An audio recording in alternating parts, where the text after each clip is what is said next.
1:03 da tarde aquí nos Estados Unidos, 8:03 en Vigo. Estamos xa preparados para unha nova emisión en directo do Bar Celeste con varios convidados para comentar un partido do que eu agardaba moi pouco e finalmente resultou que o Celta trouxo menos do que podería ter traído. Por iso ese título do directo, un punto no Metropolitano que sabe a ben pouco. E imos falar deste partido, por suposto, cos nosos convidados e tamén no chat, pois todos os que esteades por aí, xa vexo por aí a Jairo, xa vexo a Jaime Soto, Rubén Lomba, Vicente Javier Zúñiga Fraguas, pois xa sabedes, Tino Vaz tamén está por aí, así que, bueno, engadide as vosas visións, as vosas preguntas, os vosos comentarios, facemos así máis rico o Bar Celeste. O outro lado da liña xa está preparado preto do Estadio Municipal de Balaídos, na súa casa en Vigo, Fernando Rodríguez Estévez, bo amigo e cofundador do Bar. Que tal, Fernando? ¿Qué tal, Antón? Un saludo para ti, para todos los que nos escuchan, para todos los que nos siguen muy de cerca en este chat. Y nada, pues aquí esta vez muy feliz de haber sacado un punto en un estadio en el que yo, vamos, no me veía ni cerca de ese punto, con lo cual muy feliz. Vamos a comentar ahora los detalles.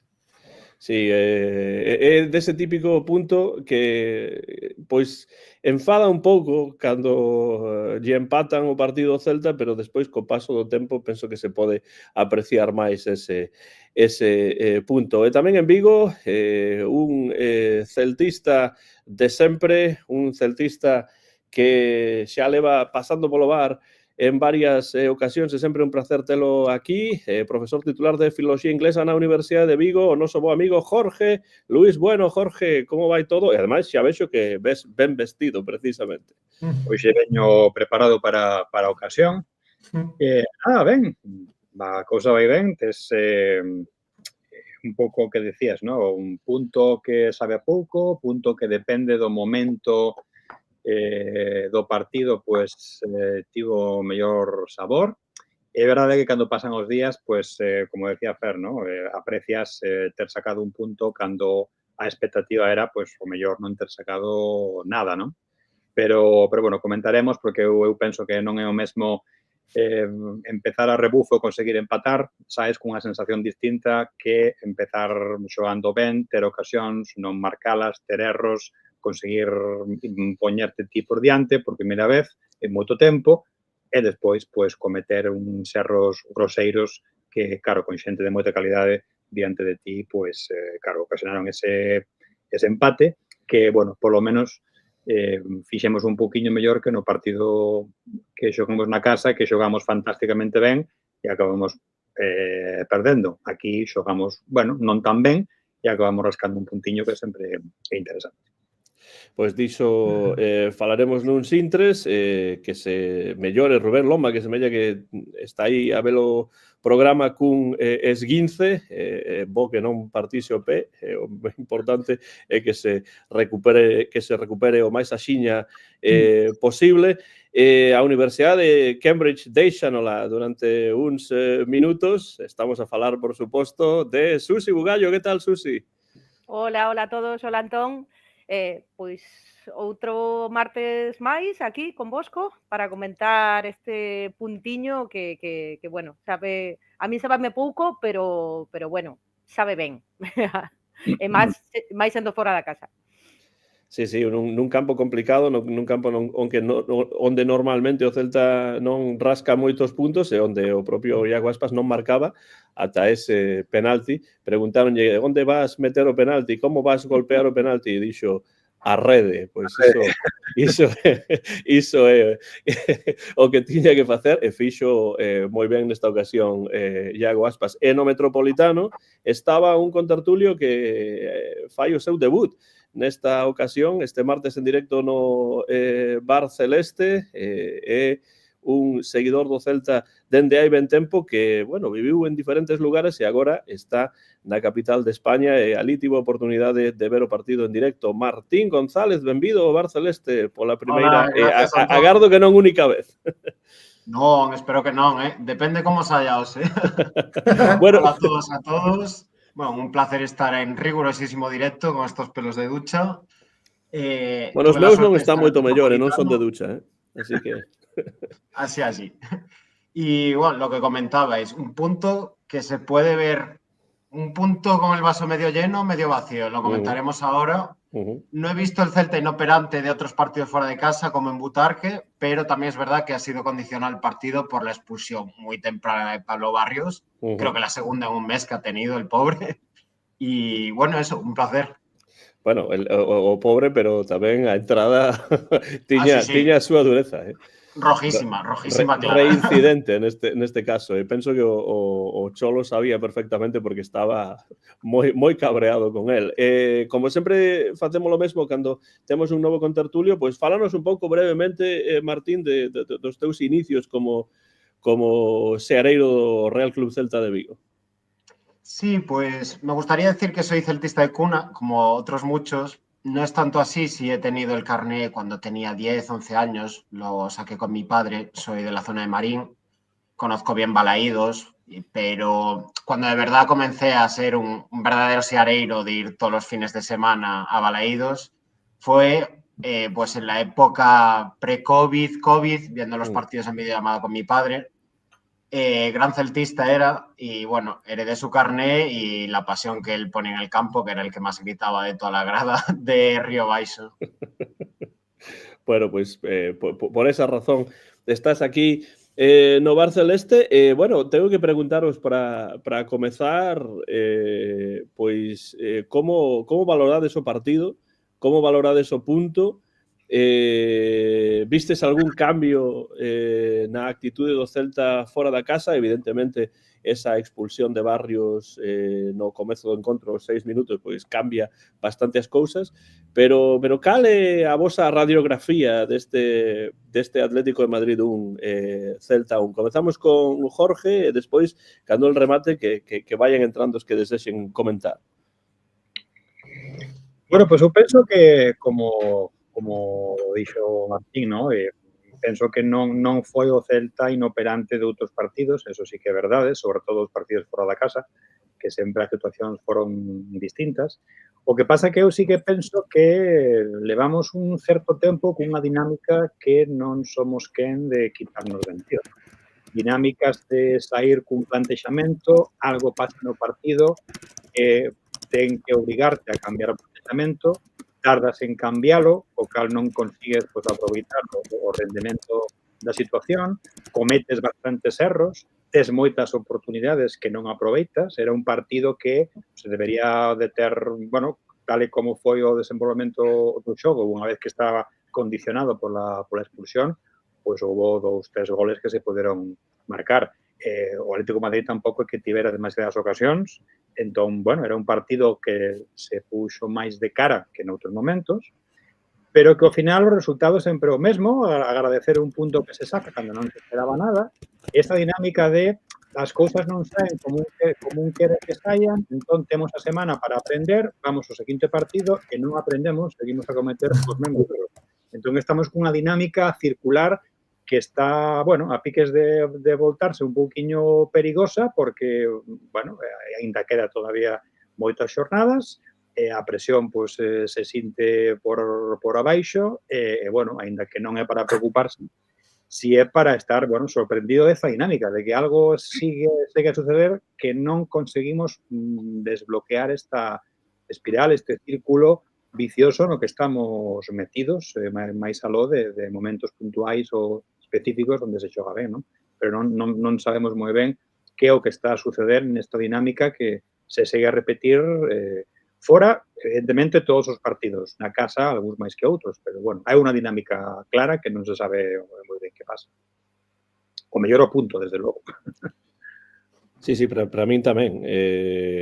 Martín, como se viviu o partido no Metropolitano? É un dos moitos estadios de España nos que eu non estiven, pero ten unha sensación na televisión de ser un teatro impresionante, non? Un estadio que aprieta. Lo comentaba antes con los compañeros. Me sorprendió muy para bien, la verdad, el ambiente. Yo estaba en el fondo norte, cerca de la grada visitante, pero pillé la entrada muy tarde, no pude estar con el resto de celtistas. Coincidí con algunos, pero estábamos completamente rodeados por colchoneros y apretaba muchísimo, incluso esos minutos que estaban en inferioridad, con uno menos y detrás en el marcador, la verdad que hicieron muchísimo ruido. El ambiente muy bueno, pero bueno, nos dejamos la voz igualmente. Yo creo que se nos escuchó. Yo creo que se nos escuchó bastante. Sí, mesmo na televisión saía nunha ocasión algún plano dos seareiros do Celta, especialmente despois de que Aspas marcase ese penalti e o Celta estivese 0-1. Susi, como viches ti o partido? Fernando tamén, valorades o punto? Non estades contentos porque agardabades máis despois de xogar prácticamente todo o partido cun home máis? Pois eu, a pesar de que o punto, como dicía ao principio, sábame a pouco porque a raíz desa expulsión de Pablo Barrios puxose todo de cara e tivemos ocasións máis que de sobra para levar os 3 puntos. Sí que fago unha valoración moito máis positiva, quizáis, do que comentaba Jorge. Penso que a imaxe que mostramos xogando fora da casa, que xa había tempo que non se ve, eu non veía, polo menos a un Celta algo máis recoñecible, que buscase ter o balón. Ao final non sei cal foi a porcentaxe de posesión, pero polo menos na primeira metade. Moi alta, máis del 60. Altísima. Así que nese sentido eu quedei moi contenta. Sí que é certo que penso que poderíamos sacar un pouco máis, e tamén é certo que se non fora por esa expulsión tan temprana, quizáis o partido non se puxera tan de cara para nós. Pero bueno, creo que o que pasou é que perdoamos moitísimo, non estivemos toda a sorte que tivemos de cara a gol contra o Betis, que creo que todo o que tirábamos acababa na rede. Esta vez non, houve ocasións, eu creo que perdoamos moitísimo. Mingueza tivo unha clarísima, non houve sorte tampouco. Fer López tamén errou máis dunha vez. Pablo Durán non estivo nada acertado tampouco. Bueno, se perdoamos ao final contra un equipo como Atleti, que o contragolpes son letais. Xa o vimos no gol do Atlético de Madrid, que nunha das non moitas ocasións que tiveron, cun xogador como a Sorloth, cunha actuación o mellor non demasiado acertada de Starfel, que ata ese momento para min estaba a facer un partido excelente. Bueno, pois... Non, hai tamén tanto Starfel como Marcos Alonso tiveron, creo que, os erros de todo o partido, e claro, tes esos dous erros ao mesmo tempo, perdendo esa posibilidade, e un tipo como Sorloth, claro, se dá a volta, e penso que aí tamén Guaita sorprendeulle, o sea, ninguén pensaba que o tiro fose de primeiras, entrou, vamos, como unha aposta. E tamén foi un pouco por esa cousa, ¿no? De ti non acertas e tamén cometes un par de erros que son tontos e te calca un gol, ¿no? Es que contra estos equipos con tanta diferencia de calidad y de presupuesto, es la realidad. Yo recuerdo en la ventana en la que entraron, creo que fue Gallagher, Sorloth y Correa. Ya se me recorría el sudor frío en la frente, porque Correa no se lo iba a vacunar, recuerdo. Y a la mínima que concedes, te vacunan. Es la verdad, lo que dijisteis. Sobre todo la de Durán, clarísima. Desde el estado no lo vi muy bien. Creo que fue a pase de Fer, puede ser. Pero una lástima, una lástima. Las que tenemos que meterlas para adentro, porque estos equipos, incluso jugando en inferioridad, pelean con todo. Creo que estaban en 4-4-1, bien plantados en bloque bajo y balón para arriba, a buscar las espaldas a Starfield. Para mí es un punto que sirve por la dinámica tan mala que llevamos fuera de casa. Quizá si te preguntan antes del partido dices, pues genial, te firmo ahora. Pero durante el partido tú te los querías llevar. Claudio fue muy ambicioso en sus declaraciones post partido. Dijo que hubo que haberse llevado los 3 puntos. Y bueno, eso sí que me gusta, que el entrenador no se dé por satisfecho. Lo que está claro que hay cosas que se pueden ajustar. Sí, no tenemos la excusa de las bajas como contra el Valencia. No, claro. Fernando, como viches ti o partido? Di aquí Antonio Pérez, non tes que responder a isto, pero el di, son o único que veo o Atlético moi cómodo, puidera durar o partido 3 horas que non estábamos para marcar. Isto é o que pensa Claro. Antonio. Que pensas tú A ver, que pensas ti do partido? yo creo que la expulsión, o sea, descoloca a los dos equipos, pero descoloca curiosamente más al Celta, porque yo creo que el Atlético de Madrid, el plan que tiene tras la expulsión es voy a defender, es una de las cosas que mejor hace el Atlético de Madrid. De hecho, yo creo que el punto el Atlético lo saca y justamente además por defender bien, o sea, a mí me parece un empate justo. Y luego es cierto, evidentemente, que el Celta tiene esas ocasiones, no las acierta. Entonces, hasta que el Celta marca, yo no noto excesivamente que el Atlético está con 10 jugadores. Hasta que el Celta marca el penalti. Y ahí es cuando realmente creo que el partido se pone muy de cara, no antes. Yo antes no veo el partido de cara. Yo veo el partido de cara cuando el Celta marca ese penalti y entonces sí que hay superioridad. El Atlético está cansado por el esfuerzo que acaba de hacer. Entonces, ahí sí quedó realmente los 3 puntos muy, muy en la mano. Entonces, ¿qué pasa? Luego viene esa situación de Sorloth, que yo debo de ser, no sé, debo de ser la única persona que no ve error de Starfel. Es decir, yo lo que veo es un balón que le llega a Sorloth, que está emparejado prácticamente piel con Starfel. Sorloth se mueve, que es una maravilla, o sea, es uno de los mejores jugadores que yo he visto delanteros en España. Incluso le pega un pequeño empujón, o sea, es decir, Sorloth descoloca un poco a Starfel y la pone como la pone, con la fuerza con la que la pone desde ese lugar, no sé a cuántos metros estaba. Es decir, yo ahí no veo error por ninguna parte de Starfel. Lo que sí veo es que a lo mejor es verdad que faltaba algún apoyo. Vemos a Marcos Alonso en esa jugada, como primero va, luego deja de ir, ¿no? Es un poco... Es decir, yo ahí veo muchísimo más mérito de Sorloth, pero sin ninguna duda que fallo en la defensa del Celta. Entonces, claro, es lo que decíamos. Es decir, aquí le concedes ni una ocasión, media ocasión a un equipo como este, con ese delantero, que además sale de banquillo, lo que decía antes Martín, ¿no? O sea, el banquillo que tiene el Atlético de Madrid, pues es tremendo. Y pasa eso, ¿no?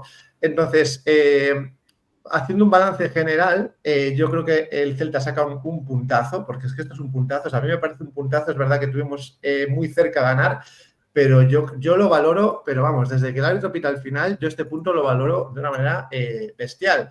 Evidentemente, estuvo ahí la victoria, pero el gran mérito del Atlético de Madrid, y lo dijo el Cholo Simeone y estoy de acuerdo con él, es la defensa que hace en el partido durante los 90 y pico, 100 minutos. Entonces, creo que el empate es justo por eso, por lo bien que defendió el Atlético de Madrid. Es decir, vale, el Celta tuvo posesión, el 60 y pico, pero lo que decimos, ¿no? ¿De qué manera aprovechó esa posesión? Pues hasta donde le dio. Y la pena es esa, ¿no? Que lo decimos todos.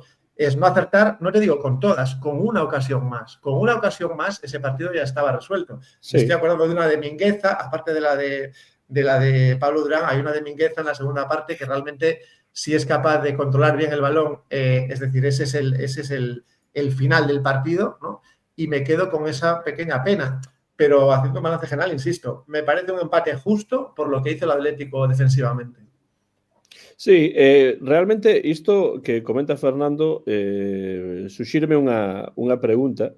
Quero tamén falar dos cambios posteriormente, porque Rubén Lomba está a preguntar polos cambios e penso que ten razón, hai que comentar os cambios, pero o primeiro que quería preguntarvos é ata que punto pensades que esa expulsión de Barrios no minuto 6 facilitou as cousas ao Celta ou ata que punto prexudicou o Celta?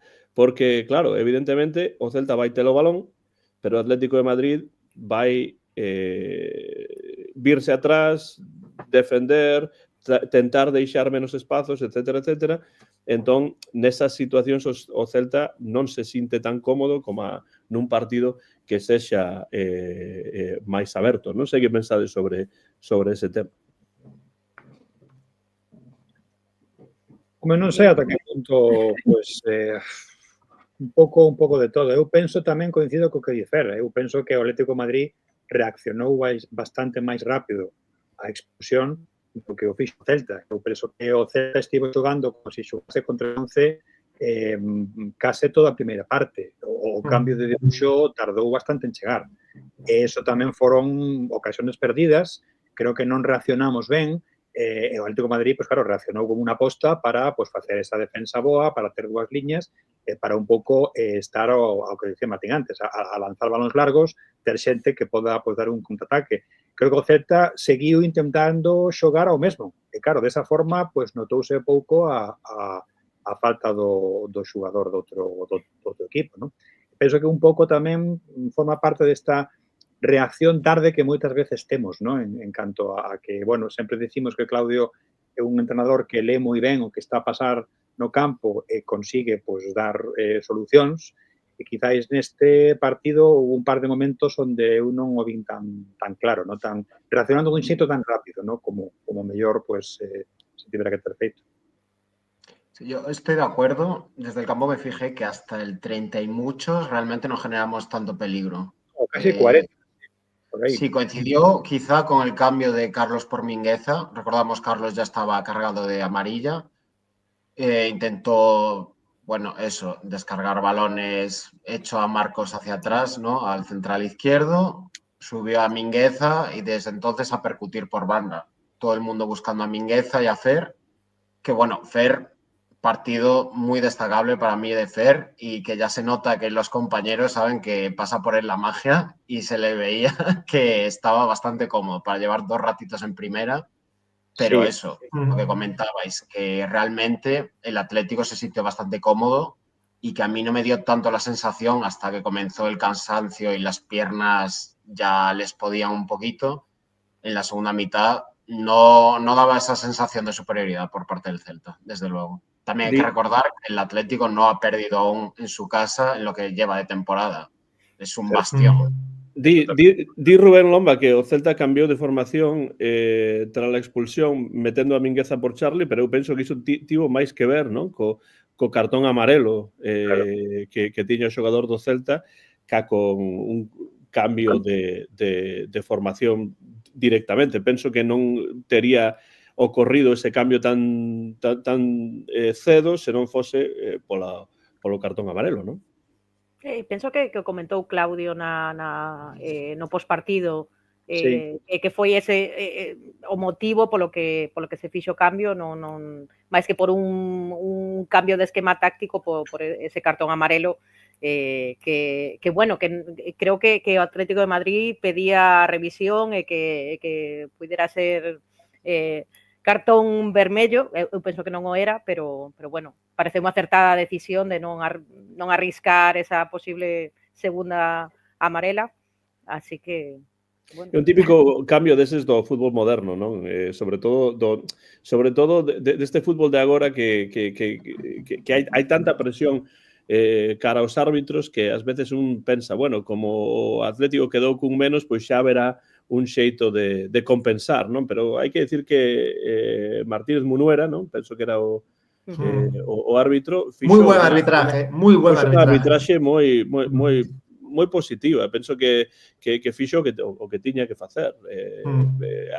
Podemos falar de que haxe algunhas xogadas nas que algúns piden penaltis, tal e cual, pero en xeral penso que foi un arbitraxe moi axeitada. En un escenario como ese, me parece que demostró una personalidad impresionante. A mí ya me gustaba, desde hace muchos años me gusta este árbitro, porque normalmente pues, no tiene actuaciones malas para nada. Y en un campo como este, un estadio como este, que lo normal es ser muy casero y pitarlo fácil y él no. Y la verdad es que en ese sentido estoy bastante contento. Ojalá mantengamos ese nivel de arbitraje. A miña lectura do partido ten que ver bastante pois con esa expulsión o comezo, na que o Celta pois ten o balón máis, o Atlético vai máis atrás, deixa o balón máis o Celta, pero é un equipo Atlético de Madrid que non está incómodo xeralmente cando non ten o balón, algo que para min é bastante curioso, pero despois a chave para min foron os erros de cara a gol, non? Porque un erro en defensa sempre pode ocorrer, ademais, un xogador como Sørloth pois é un xogador que saca petróleo prácticamente onde non hai nada, pola envergadura, tamén pola intelixencia que ten, pola forza, pero eses erros de cara a gol foron os que fixeron que o Celta quedase cun premio menor, non? Do que podería ter sido, como vos decides. Penso que diso non hai dúbida, pero claro, tamén é un partido difícil tendo en conta o escenario, tendo en conta que o Atlético de Madrid é un equipo dunha maior calidade, evidentemente, que o Celta, pero que ademais estaba a xogar por conseguir o liderato. A min pareceume, non sei o que pensades vos, pero eu falaba con meu pai, por certo que Antonio García Tejero non está porque non viu o partido, porque estaba en Bilbao nun concerto de Paco Ibáñez, entón pois non tivo oportunidade de ver o partido, estaba aí no teléfono vendo o resultado, pero non tivo oportunidade de ver o partido en directo, voltará a Gardo a semana vindeira. Pois estábamos a falar de que realmente a min pareceume que Simeone, sabendo que se xogaba, por xogar cun xogador menos, penso que deu moitísimo o balón o Celta. O Celta moveu ben o balón, isto sí que me pareceu moi positivo, pero penso que se eu fose seareido do Atlético de Madrid xogando contra un equipo de mitade para baixo da táboa, xogándose o que se xogaba, penso que deu moito o balón o Celta, non? Sí que antes comentaba Fer que non solamente é cuestión de ter o balón e de posesión, hai que saber que se está a facer con esa posesión, eu estou de acordo, pero creo que non foi o caso do partido anterior. Creo que nos momentos no que o Celta tivo o balón, sabía o que xogaba, o que decantou o marcador, o que deixou o marcador en táboas era o que comentabas ti, Antón, que eses erros de cara á portería contraria ao final penalizaron todo o que xera, vamos, se non remata na rede non serve de moito. E máis, se tes un equipo diante que séntese cómodo sen ter ese balón, con media ocasión, esa media ocasión da que falaba Fer tamén, faite un gol. Así que pero eu sí penso que o estilo de xogo era ese Celta recoñecible, quizáis non o Celta que vimos contra o Atlético en Balaídos na primeira volta, pero sí un Celta que sabía o que quería xogar.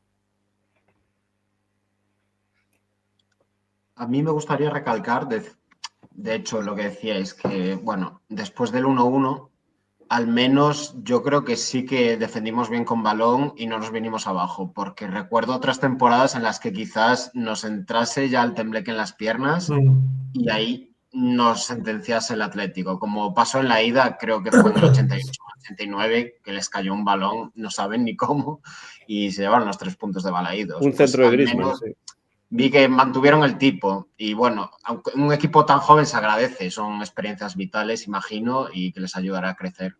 Yo creo que eso es mérito de Claudio, la idea de Claudio de defender con balón esos finales que son finales menos sufridos de los habituales. Yo creo que es mérito de la idea de Claudio. Y decías, Antón, la cesión que hace el Atlético del balón. Es que yo creo que el Atlético ha ganado ligas últimamente cediendo el balón y le ha dado igual. Y da igual que tenga 10, que tenga 11. O sea, ese es su estilo con el Cholo Simeone. Entonces, bueno, pues todavía lo cedió más si cabe en esta ocasión, pero vamos. Sí, pero o que eu dicía, Fernando, é que neste caso, tendo un xogador menos, xogándose o liderato, pois sorprendeume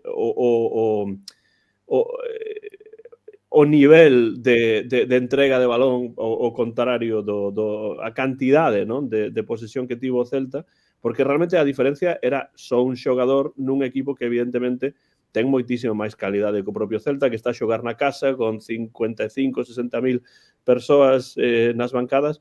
Iso sorprendeume un pouco, sobre todo porque algúns dos partidos que veño vendo do Atlético de Madrid, non moitos, teño que dicir, pero os que veño vendo ten máis o balón do que semella ou do que facía noutras tempadas, na miña opinión, non sei. Sí, pero el plan de Simeone yo creo que se cumplió. El plan de Simeone era aguantar atrás, conservar la energía y al final intentar pues marcar, y como nos marcó, claro.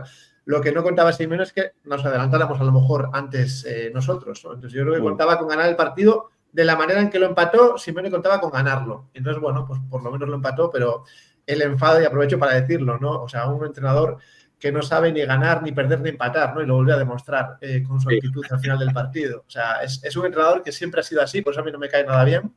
Y lo sigue demostrando, ¿no? Entonces, bueno, creo que su plan salió regular. Él quería ganarnos como nos empató. Y bueno, pues sacamos un punto.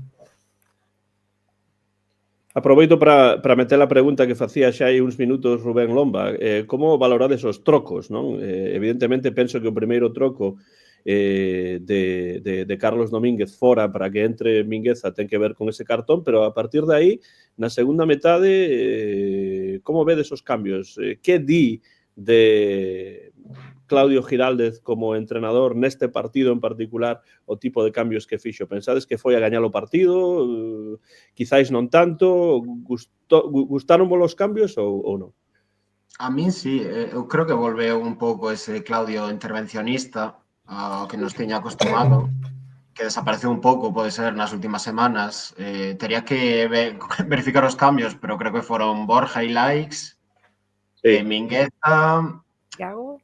Sí, Iago, home por home con Fer, foron a gañar o partido, claramente. De feito, creo que houve un comentario destacado aquí ao comezo da retransmisión que dicía que Borja estivo mellor que últimamente. A verdade é que sí, levaba unhas semanas, incluso pode ser meses, moi frouxo, sobre todo en cuestión física. Eu creo que fixo ben o seu traballo, baixou o que lle chegou, descargou os compañeiros, fixo ese traballo que fai ben de perro vello un pouco. Sí, penso que tamén, que os cambios... Eu, a única cousa que o mellor, quizás logo a toro pasado, pois algunha outra opción, pois sempre podes comentar. E, de feito, eu, cando estaba vendo o partido cos meus, se comentou, non? Que cando se fixo ese troco home por home de Iago con Fer, que o mellor unha opción poderías ter sido deixar esa combinación, Iago-Fer, os dous no campo, e sentar a Williot, que o mellor non estaba tan inspirado como últimamente, non? Pero penso que estes dous se entenden moi ben, e o mellor o partido, tal e como estaba Fer xogando nese momento, non reclamaba un cambio home por home con esta idea de o sucesor, que a min tampouco me gusta nada, porque penso que son xogadores que teñen que seguir aprendendo cousas. Os dous no campo, o mellor non tivese sido unha mala idea. Foi o único cambio que non me gustou moito. Pero todo o demais, penso que sí, que na liña do que decíades, ¿no? De un Claudio que sempre está entendendo e lendo moi ben os partidos. Eu totalmente de acordo tanto con Martín como con Jorge. Coincido con Jorge no que di que eu cambiaría a Iago mellor por Williot. Teríame gustado ver a Fer López xogando con Iago, os dous no campo, pero bueno, non serei eu quen se queixe porque ao final ese troco foi o que nos deu o gol, así que non sei que pensades vos do troco. Entrou o Iker Losada tamén, bastante avanzado o partido. Eu li moitas críticas da súa intervención, non sei se a vos gustouvos, se é unha fichaxe que vos gusta. É unha pregunta que me viña facendo estes días. Bueno, esa é unha boa pregunta. Podemos respondela os que entraron: Óscar Mingueza, Ilais Moriba, Borja Iglesias, que tamén recibiu un cartón, Iago Aspas, que marcou o penalti, que pasou o penalti á rede, e Iker Losada. Eses foron os 5 cambios de Giraldez neste partido. Sí, penso que hai que comentar esa chegada. Non o fixemos no programa anterior, a chegada dun xogador como Iker Losada, que, bueno, das poucas incorporacións neste mercado invernal. Como vedes, como ledes esa fichaxe? Bueno, yo antes quería comentar lo de los cambios, ¿no? Por citar un par de ellos. Hablabas Jorge de Williot. Yo creo que Williot, teniendo calidad, le está faltando intensidad en estos últimos partidos. O sea, creo que él sabe la calidad que tiene y yo creo que a veces, no sé si confía demasiado en él, pero creo que le falta, pues eso, intensidad. Tiene calidad de sobra, pero yo creo que a veces le falta un poco centrarse, estar más como centrado en el partido. Pierde balones, yo creo, a veces por esa falta de, no sé, de intensidad o de estar más metido. Y luego, uno de los cambios que hace Claudio es el de Carlos Domínguez, y yo creo que en parte lo hace para proteger al equipo de una posible expulsión. Es decir, cuando hay un escenario así, con un jugador expulsado tan temprano... No, en parte Claudio... non, eu penso que totalmente, esa é a razón. Sí, claro. Es decir, no quiere que el partido... Sí. Un equipo que tes enfrente que durante moito tempo estivo tamén xogando a iso, a intentar buscar unha expulsión por parte do... Claro. Eso é unha cousa clarísima, ¿no? Claro, entonces, es decir, el partido en realidad O sea, se inicia con desigualdad porque el Atlético es mucho mejor que nosotros. Se iguala un poco o bastante con esa expulsión y claro, perder a Carlos Domínguez con una expulsión habría sido volver a desequilibrar el partido a favor del Atlético, ¿no? Y por último, preguntaba Susi lo de Iker Losada. Yo creo que aunque por muy canterano que sea, por mucho que conozca al Celta, por mucho que sepa el entorno, creo que hay que dejarle aterrizar. O sea, aunque sea un jugador del Celta, creo que hay que dejarle aterrizar porque, aunque ya digo, conozca el entorno y conozca todo, creo que hay que darle 2 o 3 semanas o un poco más. Estamos en un mundo, ya no en el fútbol en general, en el que queremos resultados ya. Y yo creo que en este caso el fútbol no son matemáticas y lo vemos todas las semanas. Yo a Iker, vamos, toda mi confianza. O sea, sé lo que puede dar, pero insisto, creo que tiene que, y yo creo que con Claudio, vamos, mejor que con Claudio de la mano no va a ir. Creo que necesita tiempo de adaptación menor que otros, pero creo que aún así necesita un periodo de adaptación. Sí, penso que tamén, non? É un xogador que pode dar moito. Claro, polo de agora, pois temos un pouco 50%, non? O outro día contra o Betis fixo un partido bastante completo, sin embargo, o partido do outro día co Atlético de Madrid, pois non se lle viu moito. Realmente foi unha entrada, quizás de todos os cambios que mencionamos que se fixeron, foi o que menos se notou, non? Neste partido concreto. Entón, tamén penso que ten que ver co que dicer, non? Que aínda, pois, por moito que coñeza de antemán, precisa un rodaxe, precisa, pois, integrarse dentro das ideas de xogo de Claudio, e eso, pois, vai dar estas cousas, non? Que vai facer, ata que non entre un pouco máis, vai facer, pois, partidos moi bons, seguramente con partidos non tan bons, non? E hai que deixar de tempo, tampouco podemos pedirlle demasiado, non é un xogador de referencia, non? Para exixirlle cousas. E non falamos exactamente de sustitucións no partido, pero levaba unhas semanas querendo entrar e finalmente ten a oportunidade. En Vigo está xa, alguén preguntaba por él. Mon Catalina, Mon, benvido a esta emisión en directo do Barcelona. Que tal? Estabas aí. Eu son como Iker Losada, estaba aí tratando de volver, pero non daba coa chave. Por fin, a mañas obrigas laborais deixaronme un pouco de tempo para estar con vos. Pois nun partido interesante, Mon. Un no Calderón, como estábamos a comentar o de Iker Losada, pero antes, como viche o partido e como valoras este punto fora da casa, finalmente? Bueno, con luces e sombras, non? Imagino que como a meirande parte da xente. Evidentemente un punto no Metropolitano, sobre todo con este Atlético de Madrid este ano, sempre é boa nova e penso que todos o firmábamos antes de comezar o partido, obviamente, non? Porque é un equipo tremendamente sólido na casa, porque evidentemente cada xogador que entra de refresco prácticamente supón o orzamento enteiro do teu equipo, e bueno, porque é un equipo que está a pelexar pola Liga, non? Entón, penso que o punto de partida, aínda que o equipo, isto non sei que non todo o mundo entende, pero aínda que o Celta xogara cun home máis prácticamente 85 ou 88 minutos, non é sinxelo sacar un punto no Metropolitano, sobre todo como se sacou. Esta parte positiva, logo veñen as negativas, non?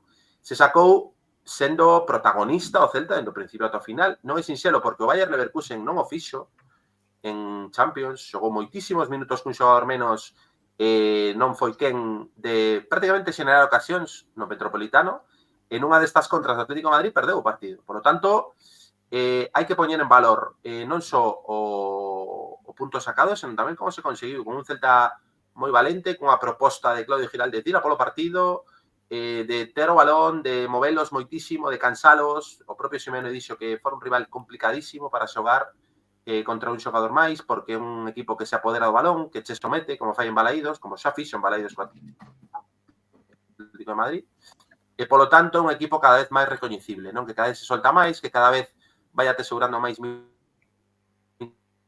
minutos de rapaces en escenarios como este, que creo que é un aprendizaxe brutal de cara ao ano que ven.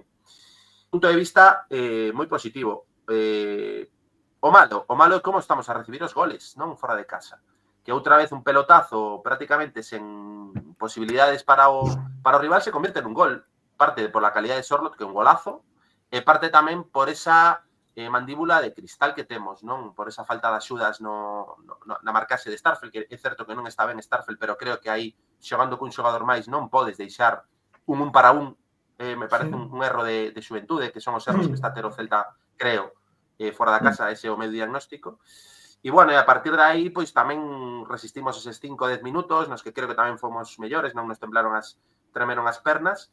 En xeral, creo que podo dicir que estou un 75% contento, un 25%. Non son tan como Claudio, dicir, non, de 0 a 10, 3. A ver, hai que ser exixente. Eu entendo que el quere vender iso cara adentro, pero estou convencido de que a forma na que se empatou e o propio punto é para estar satisfeito, pese a que hai moitísimas cousas, isto non é todo o mundo de Yupi, hai moitísimas cousas que correxir, hai cousas que fora de casa non se están ben, non se está facendo ben, pero é que para min, a min o proxecto gústame tanto, é que me parece que é algo tan histórico que estamos a facer, cun adestrador da casa, con rapaces, e que un día sae Javi Rodríguez, outro día sae Iker Losada agora de volta, outro día sae Sotelo, outro día sae Sergio Carreira, agora sae Fer López, é que é unha pasada, e non, creo que non somos conscientes do especial que está sendo isto, e creo que a xente ás veces non saborea, non disfruta realmente do excepcional disto e se van a arrepentir cando dentro de uns anos non teñamos isto e estiveran a ver pois que se falta a presión defensiva ou estar a ver o que nos falta. Hai que disfrutar do camiño porque é realmente excepcional ver como estes rapaces, un de Pollo, outro de Bouzas, outro de Ourense, outro de Madrid, pero que como se fora de Vigo porque chegou con meses, como o caso de Fer López, están a pelexar por este proxecto que é único. Non?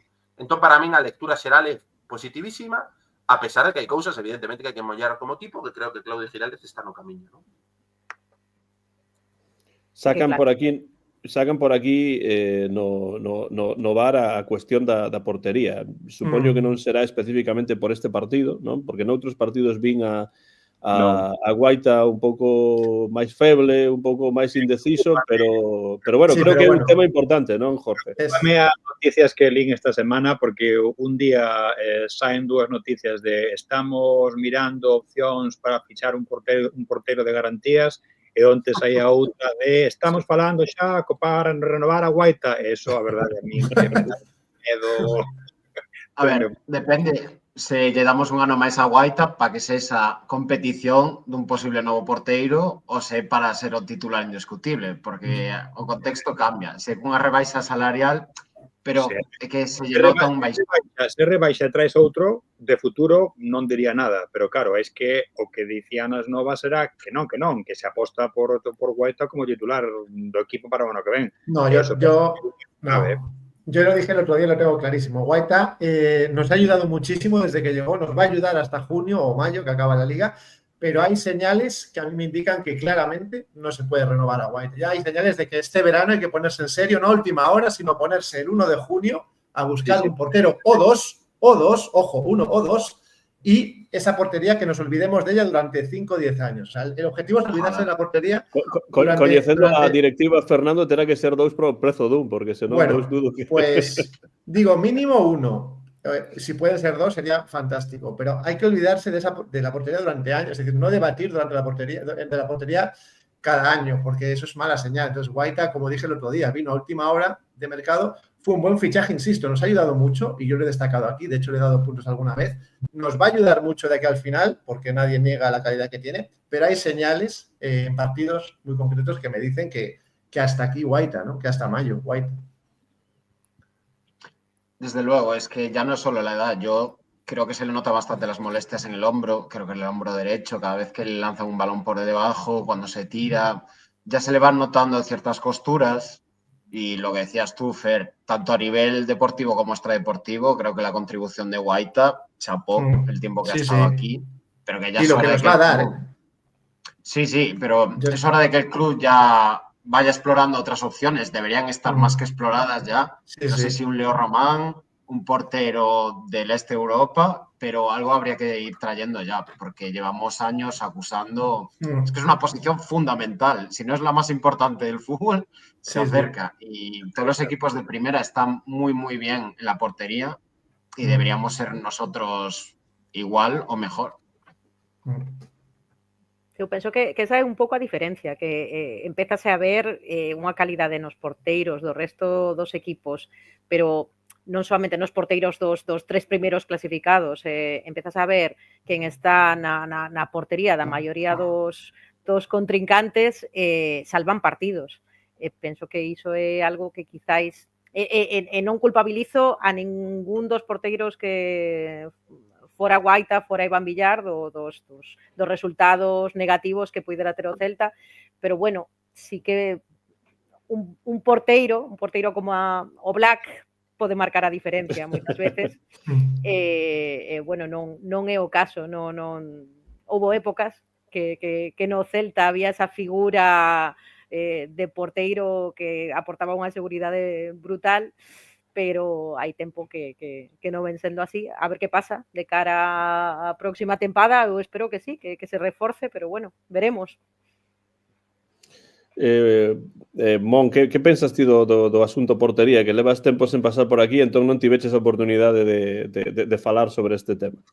Sí, estou moi de acordo co que dicides. Eu non sei se fan falla 2, pero polo menos un de calidade, porque penso que Iván Villar pode ser un bo porteiro suplente de primeira división. Probablemente non un porteiro titular para poder aspirar a algo máis, porque creo que non, sinceramente, pero sí un porteiro de garantías para ser o titular e que Iván poida cumplir en partidos de Copa de Rei de primeira rolda e posibles problemas que poida ter o titular. E que eu vexo que ao Celta lle falta un porteiro que nos dea ese chanzo máis, non ese salto para poder gañar determinados partidos que non gañas por non ter un portero que saca puntos, non?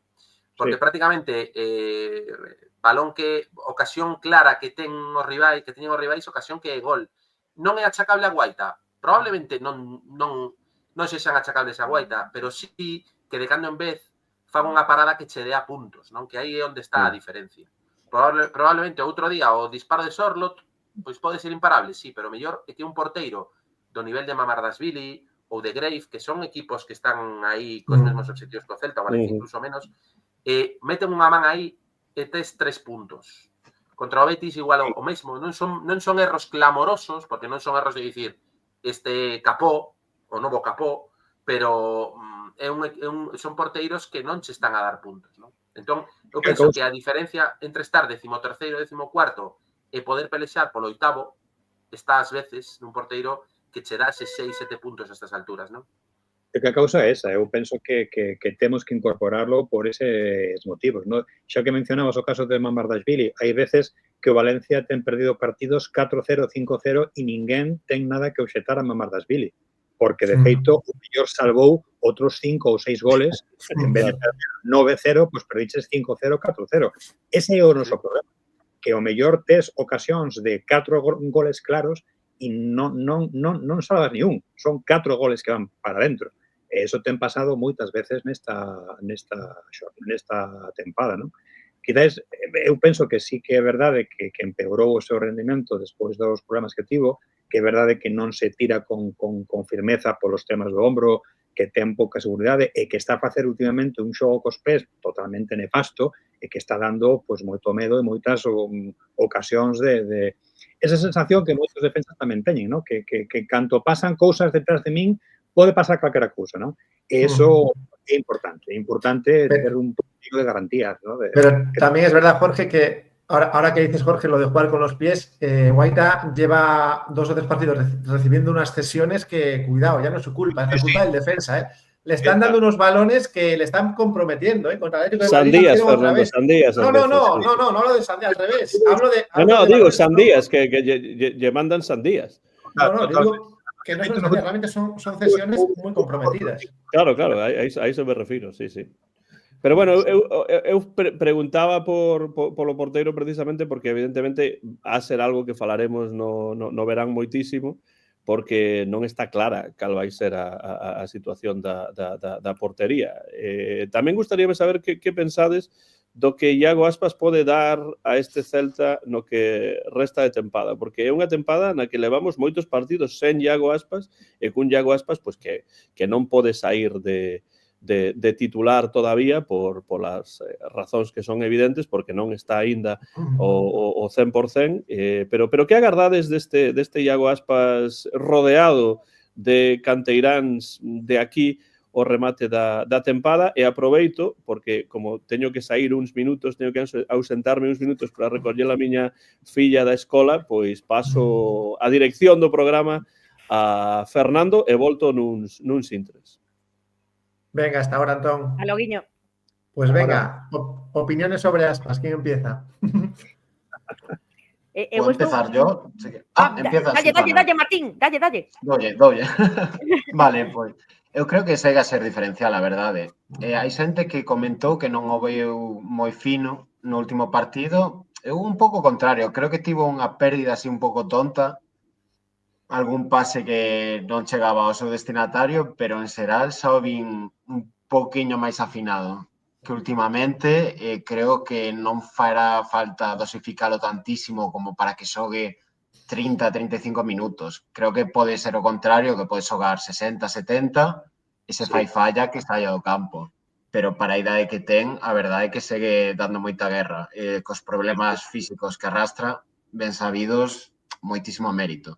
O que sí, se non nos estamos xogando nada, non arriscar con el. Sería tontería e temos que conservalo o máximo de tempo posible.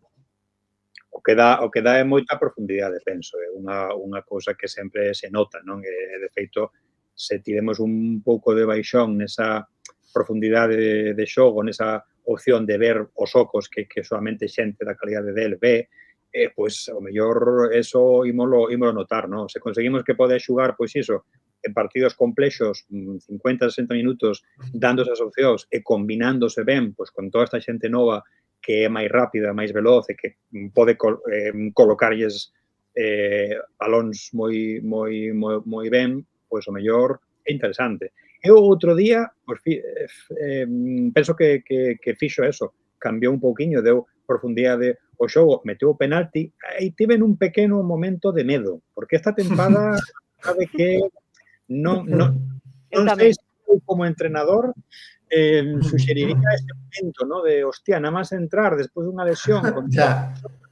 tirar aí non sei, algo.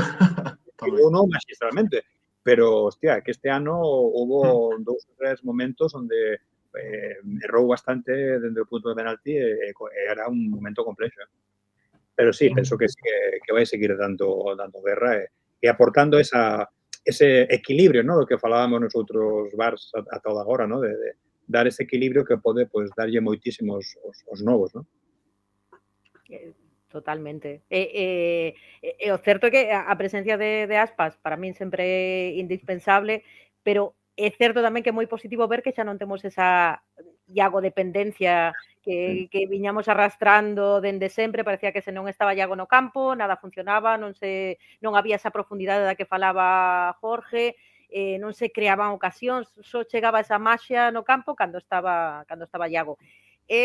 A raíz de non poder telo no campo, deses problemas físicos que viña arrastrando dos que falaba Martín, pois vemos que, bueno, toda esta nova xeración de canteiráns que están a aprender, pero que están dando moitísimas alegrías e moi bons resultados, pois, bueno, ese bloque que está formando Claudio, ao final demostra que bueno, que se pode, que hai vida máis aló de Iago, afortunadamente, porque Iago seguirá sendo importante esta tempada. Esperemos que a próxima as lesións o respeten tamén, pero bueno, chegará ese momento onde non o teñamos e temos que sobrevivir, e parece que hai futuros en Iago, así que por esa banda eu contenta de ver que xa non se sofre tanto no campo de cara a gol cando non está Aspas.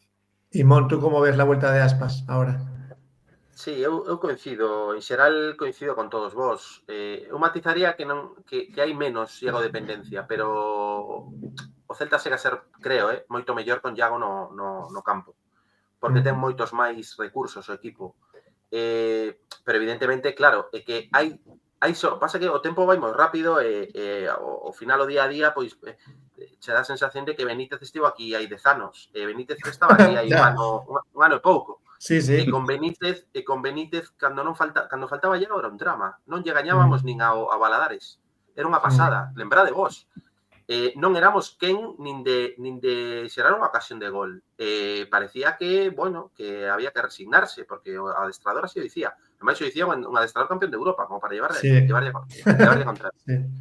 Entón, claro, se nos din daquela que a día 18 de febreiro de 2025 imos ter un panorama como que temos no que o peso e a importancia de Iago se repartiu no resto do equipo, que era a única salida posible, porque o Celta non se pode permitir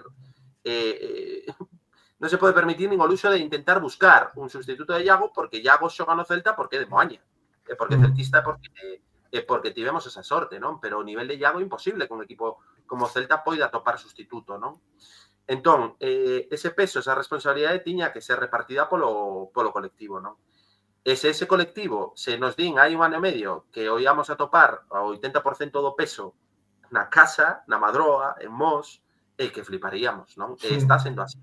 A realidade é que o peso e a dependencia de Iago, unha porcentaxe está a levar Pablo Durán, cos seus 4 goliños, os seus desmarques, a súa capacidade de presionar cara adiante, cara atrás, Alfon, coa súa profundidade, cunha capacidade diferente a Iago Aspas, porque Iago Aspas nos está dando agora o desmarque en apoio, non? Outro día no Metropolitano tocou moitísimos balóns para dar pausa, para dar tranquilidade, para mover ao rival.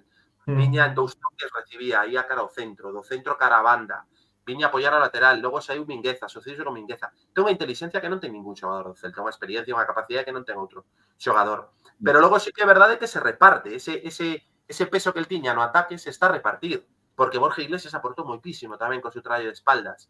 Xa non digo nada Fer López, non? Que parece que é o xogador xunto con Iker Losada que se van a unir con Aspas no centro do campo, non? Nesa fase de 3/4 onde hai que xenerar, non? E que era un pouco onde tiñamos un pouco as eivas do equipo. Entón, bueno, é maravilloso ter a Iago no campo, efectivamente, como todos sabemos, porque para min é fundamental, é o mellor xogador de equipo, sería Selo. Pero sí que é verdade que agora, cando ves que Iago Aspas pois non está para 90 minutos, non te botas a chorar directamente, non? Ves que hai alternativas, sobre todo en desmarques de rupturas, pois tes opcións, que o equipo no colectivo é moito máis forte. E, bueno, é unha fantástica noticia que estábamos a esperar, penso que anos, non? Por ela. Sí, contra el Atlético de Madrid se cumplió. Ah, sí, dime, Martín. Sí, tan só quería recuperar brevemente un punto que tocábamos antes de que entrara Mon tamén, que era se vedes un encaixe para Fer e Aspas ambos a vez, porque creo que xogadores con esa calidade, con ese último pase, sobre todo que fanos moita falla, creo eu. Tocamos preto da área en 3/4 e falta ese xogador que che faga un pase que ninguén máis ve. Eu creo que sí, creo que Fer está sendo bastante solidario nas axudas. A verdade é que está aguantando bastante ben o físico. Creo que ano pasado Sano Fortuna foi mellorando moito nese apartado. É un chaval que creceu bastante tarde para o que soe ser o habitual. Bueno, eu creo que ten que buscar a maneira, Claudio, de darlle encaixe como Sesa, de aquí hasta finales de temporada. Yo siempre lo digo, cuando hay jugadores de este tipo, ¿no? Que son así muy técnicos y con mucha idea de juego y visión de juego, lo que hay que hacer es ponerlos juntos siempre. Otra cosa es que me digas, no, es que los 11 jugadores son iguales. No, entonces no. Pero si tienes 2, 3 que son así, claro, yo creo que hay que buscar encaje de cualquier manera, ¿no? Entonces, en este caso, yo sí vería compatibles a Fer y a Iago. Y antes iba a decir que se cumplió mi previsión de que Iago Aspas volviera de forma progresiva y que no fuera titular contra el Atlético de Madrid. Creo que más o menos entró cuando yo esperaba que fuera a entrar, a pesar de que el partido, bueno, cambió bastante con esa expulsión. Y sobre lo que puede aguantar en el campo, pues fijaos, yo, hablando después de todo lo que dijisteis, yo creo que si Iago se sabe dosificar y, digamos, no se, digamos, asfixia al principio del partido, creo que incluso podría jugar partidos enteros bastante bien. Yo creo que si él sabe buscar esa zona en la que decía ahora Mon, que sirve un poco de apoyo a jugadas de ataque, yo creo que perfectamente puede aguantar sin tener que ser cambiado por sistema, pues en el minuto 60 o 70, ¿no? Entonces yo ahí aún tengo un poco de esperanza de que aún tenemos un margen con un Iago titular.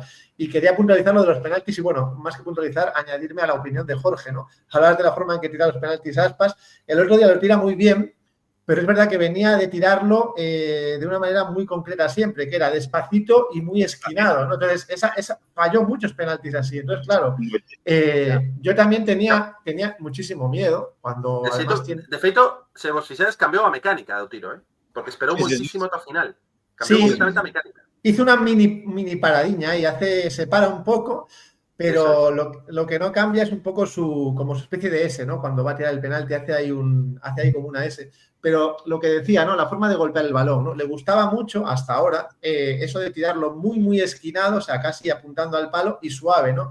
Y así fallaba muchos penaltis. Yo estaba temblando. El otro día cuando vi cuando ponen un primer plano de la cara de Iago Aspas, el otro molestándole de Atlético de Madrid, Juliano, creo que le pregunta además que vaya y bueno, lo puso nerviosísimo. Nerviosísimo. Que le dice, ¿dónde lo vas a tirar? Que yo no sé si le preguntó eso, pero si le preguntó eso, en fin, es para... Sí, y escoitache esa contestación de Iago. Sí, a la red. A redes. Venga, vuelva por otra, Juliano. Vuelva por otra. Me pareció muy absurda la... Sí. Sí, pero me pareció muy absurda la pregunta, ¿no? O sea, yo creo que hay otras formas de poner nervioso, pero esa pregunta, la verdad, me pareció bastante absurdo. Entonces, bueno, insisto, creo que sí, que el penalti lo tira muy bien, hace esa parada, le da fuerte a media altura, bien. Prefiero este estilo que el otro que tenía, ¿no? Y os quería hacer una pregunta, bueno, si alguien quiere añadir algo de Aspas que lo añada, pero os quería hacer una pregunta sobre algo que comentaba Amón antes de lo que dice Claudio cuando acaba el partido. Bueno, se da ese 3/10, etcétera, y luego habla de una manera muy, muy ambiciosa. Yo no sé si lo hace en parte para que el equipo, pues en partidos de un nivel más parejo al Celta, gane partidos y no se deje puntos, más que para que le ganemos a equipos campeones en España y en Europa, ¿no? Yo creo que va un poco por ahí, para que el equipo sea mejor contra equipos de su liga, no para que le ganemos a Barça, Madrid o Atlético de Madrid, ¿no? Eu coñecendo a Claudio creo que o di porque el cree realmente no seu... Eu non vexo a Claudio un tipo impostado e cun discurso con dobre xogo, Eu creo que realmente ele o cree. E máis, é que os feitos lle están a dar a razón, no sentido de que o Celta en casa dominou aos grandes tamén. O Celta na casa ao Atlético de Madrid directamente o someteu, é que hai que revisar ese partido. Sí, eso sí que foi unha pena, sí. Co Real Madrid foi mellor que o Real Madrid, e o Barcelona tamén foi mellor que o Barcelona. Por lo tanto, o camiño está marcado. Que sucede? Que evidentemente logo hai moitísimas variables, non? Porque é un equipo moi xove, é un equipo que, efectivamente, cando o calendario se comprime, como sucedeu na Copa do Rei, amosou que xogar cada 3 partidos non está preparado, e o mesmo Claudio dixo, que era un equipo que, bueno, que todavía non tiña esa capacidade para poder ser regular e, sobre todo, que di el sempre, non? Ser estables o máis tempo posible, que é o reto que ten o Celta. Porque o Celta fixade que mestura partidos onde fai un tempo malo e un tempo boísimo, moitas veces, non? É dicir, que hai momentos de brillantez, realmente, de xogo fantástico, pero tamén hai momentos nos que o equipo se perde, non? Entón, o camiño está mostrado. Eu penso que Claudio está a demostrar ao seu equipo que son capaces de ser tan bons como o mellor. Que sucede? Que o reto é selo a meirande parte dos minutos posibles, que é o reto que ten diante dele, que non é sinxelo, evidentemente, porque influen moitísimos factores, non? En relación a isto, creo que vai influir moito recuperar os mancados que tiñamos, que non esquezamos que a Copa del Rei fixo dano, non? Porque a baixa de Alonso no seu día, a baixa de Iago Aspas, que acabamos de recuperar, a baixa de Mingueza, que Mingueza todavía, eu creo que arrastra todavía, non sei se problemas de seguridade no seu xogo, pero non é o Mingueza que estábamos acostumados a ver.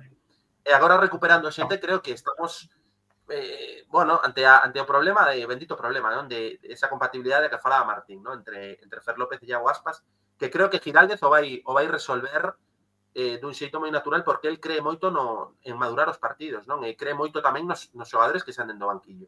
Está a ser así porque o Celta está a ser capaz de cambiar o devenir dos partidos en moitas ocasións, non?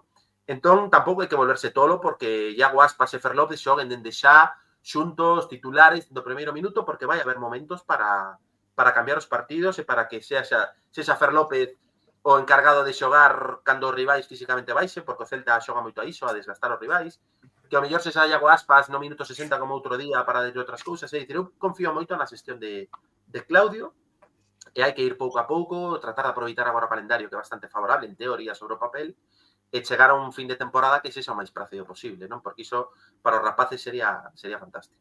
E que opináis los demás desa ambición de Claudio? Home, eu penso que está ben. Eu penso que ten razón Mon no feito de que non, eu tampouco vexo que Claudio sexa un entrenador impostado. Eu penso que se o di e actúa en consecuencia, pois que así. Eu estaría un pouco máis tranquilo se, ademais de xogarlle fantástico o Atlético de Madrid, fantástico o Real Madrid, fantástico o Barcelona, pois os partidos que tivemos con Osasuna, con Alavés, con Leganés, que foron tremendos, esa liga, claro, sobre todo fora, esa liga é a liga que é a nosa, é a liga onde o teu equipo pois, pode demostrar que ten un poquinho de calidade, se é verdade, non? E a mí me preocupa iso, que eses partidos eran partidos que, bueno, dabas por perdidos ou por un puntiño, se xogaron moi ben e non houbo, digamos, rendemento de cara aos puntos, pero os outros, que eran, pois sobre o papel, máis favorables, pois non se pode dar esa imaxe, non? Eu penso que tamén o próximo partido vai ser unha peda de toque importante. É verdade que o Osasuna ten carencias, non vai vir con moitos xogadores que do seu plantel, dos mellores que ten, que eso tamén pois, vai ser importante para nós, pero, bueno, temos aí unha serie de partidos que temos que amosar que o camiño vai ben e que temos que pois, facer como do Betis outro día, non? Non é un equipo que, vale, é superior sobre o papel, pero pois, conseguiches plantar cara e gañar de unha forma, sobre todo cunha segunda parte moitísimo mellor que a primeira, non? Eu penso que o equilibrio é fundamental, intentar pois, non perder esa perspectiva, saber o que queres facer e ser un poquinho máis regular, sobre todo contra eses equipos que son da túa liga particular sobre os que tes que amosar que eres mellor, ¿no? Susi y Martín, ¿qué opináis de esas declaraciones ambiciosas de Claudio? Sí, bueno, a tope con él. Sí, precisamente es eso, se avecinan 6 o 7 partidos para poner, bueno, como se dice, el dinero donde tienes la boca y ver de verdad de qué pasta estamos hechos. Si vamos de verdad a conseguir una cierta tranquilidad esta temporada, son los partidos en los que podemos conseguir un colchón de puntos, viendo el rendimiento en Balaídos, pero yo soy muy más cholista que el Cholo en esto, partido a partido completamente. No empezar ni con descensos, ni con conference, ni nada. Hay que... Viernes, Osasuna, luego a Girona y ya se verá. Pero sí que me gusta que ese inconformismo de Claudio, que bueno, supongo que también tendrá su parte mala de darte el golpe cuando te estás viendo arriba ya, pero yo creo que a la larga es muy positivo para los chavales tener ese refuerzo positivo. Creo que, bueno, ha instaurado evidentemente cierta pesadumbre, cierto negativismo entre la afición, pero es normal, viniendo de muchos años de inestabilidad, tanto a nivel directiva, a nivel clasificatorio, de tener que salvarnos las Habas o Gabri o Aspas en las últimas jornadas. Y es hora ya de, lo que decía Mon, sobre todo, de asentar el proyecto, aprovechar que tenemos tantos chavales con tanta calidad que se reparten la mochila tan pesada de Yago y tirar para adelante. Y yo creo que en este trecho de partidos lo haremos bien. Yo soy precavido, pero confío. Susi, tú decías que con Claudio a muerte, ¿no? Esa ambición que ten Claudio, eu penso que na mesma liña que comentabades, é moi positiva para todo o equipo, porque para baixar o equipo, poñer os pés na terra, xa estamos os seareiros, e xa sabemos que a liga na que temos que xogar é outra, non é, xogamos contra un Atleti que estás a xogar o campeonato de liga, esa non é a nosa liga é ese partido, por exemplo, que da próxima xornada que comentaba Jorge, ese Osasuna que está aí a 3 puntiños e que é primordial que puntuemos na casa contra un equipo que si é da nosa liga. Entón, bueno, esa ambición nunca vai ser negativa, creo que é moi motivadora máis para rapaces tan xoves como os que temos da canteira.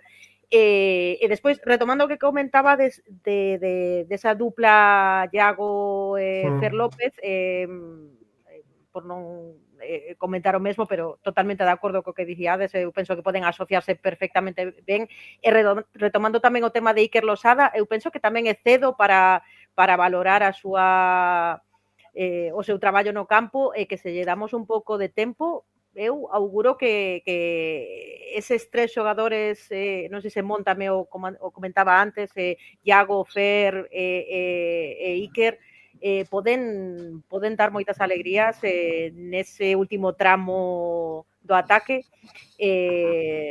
Bueno, a ver que pasa na próxima xornada. Antón, bienvenido de nuevo. Sí, xa estou aquí de volta, vai chegar a neve, está clarísimo, vai un frío terrible aí, e aquí en Tennessee, cando chega a neve, todo se pecha, mañá claramente xa non hai clase na universidade, nin nas escolas, entón hoxe deixaban os nenos a ir antes da escola para prepararse, estar seguros de que non chega a neve antes de tempo, pero xa vedes que a escola da miña filla está moi preto, e, bueno, pois non foi difícil estar aí na ringleira de coches, recollela e voltar para chegar á parte final do programa. Pero que siga a dirixir Fernando, xa que colleu Pues as rendas, mira, que o faga ata o final. Ya deduje que estabas volviendo cuando empezaron a salir preguntas una detrás de otra, y una de ellas os la quería poner encima de la mesa, porque yo hay algo que me chirría y a lo mejor alguien tiene información. ¿Qué sucede entre Manquillo y Claudio? ¿Alguien sabe algo o es que es casualidad que no lo convoque porque no encaja en el plan de partido? Sí, que fale quen saiba porque eu non teño nin idea. Es que además en alguna ocasión no ha llenado la convocatoria. 23 jugadores ni siquiera se ha llegado a completar. Llega información de que Manquillo pidió la salida en el mercado de invierno, que si Claudio tuvo algún encontronazo. Yo no sé nada, pero sí que huele un poquito mal porque Manquillo precisamente no había sido un jugador muy flojo. Quiero decir, Javi está haciendo un temporadón. Ha bajado un poco el rendimiento estos últimos partidos, es normal, es muy joven, es su primera temporada en primera, pero me extraña muchísimo porque tampoco parecía Manquillo una persona que cause mal rollo en el vestuario, digámoslo así, no sé. A ver, o seu rendemento, se lembrades, Manquillo foi, non sei se o último ou o penúltimo cambio contra o Athletic Club en Balaídos. E o seu rendemento foi nefasto. E que na grada sorprendía dende o campo ver esa desconexión do campo coa que saiu Manquillo. Prácticamente saiu a pasear.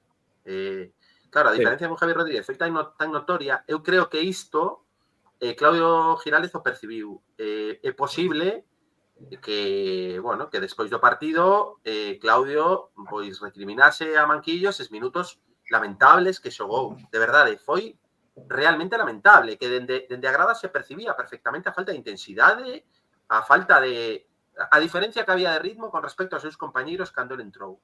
E creo que dende aí, dende eses minutos de Manquillo, houve algún problema entre Giraldez e el, un problema puramente deportivo, quero dicir.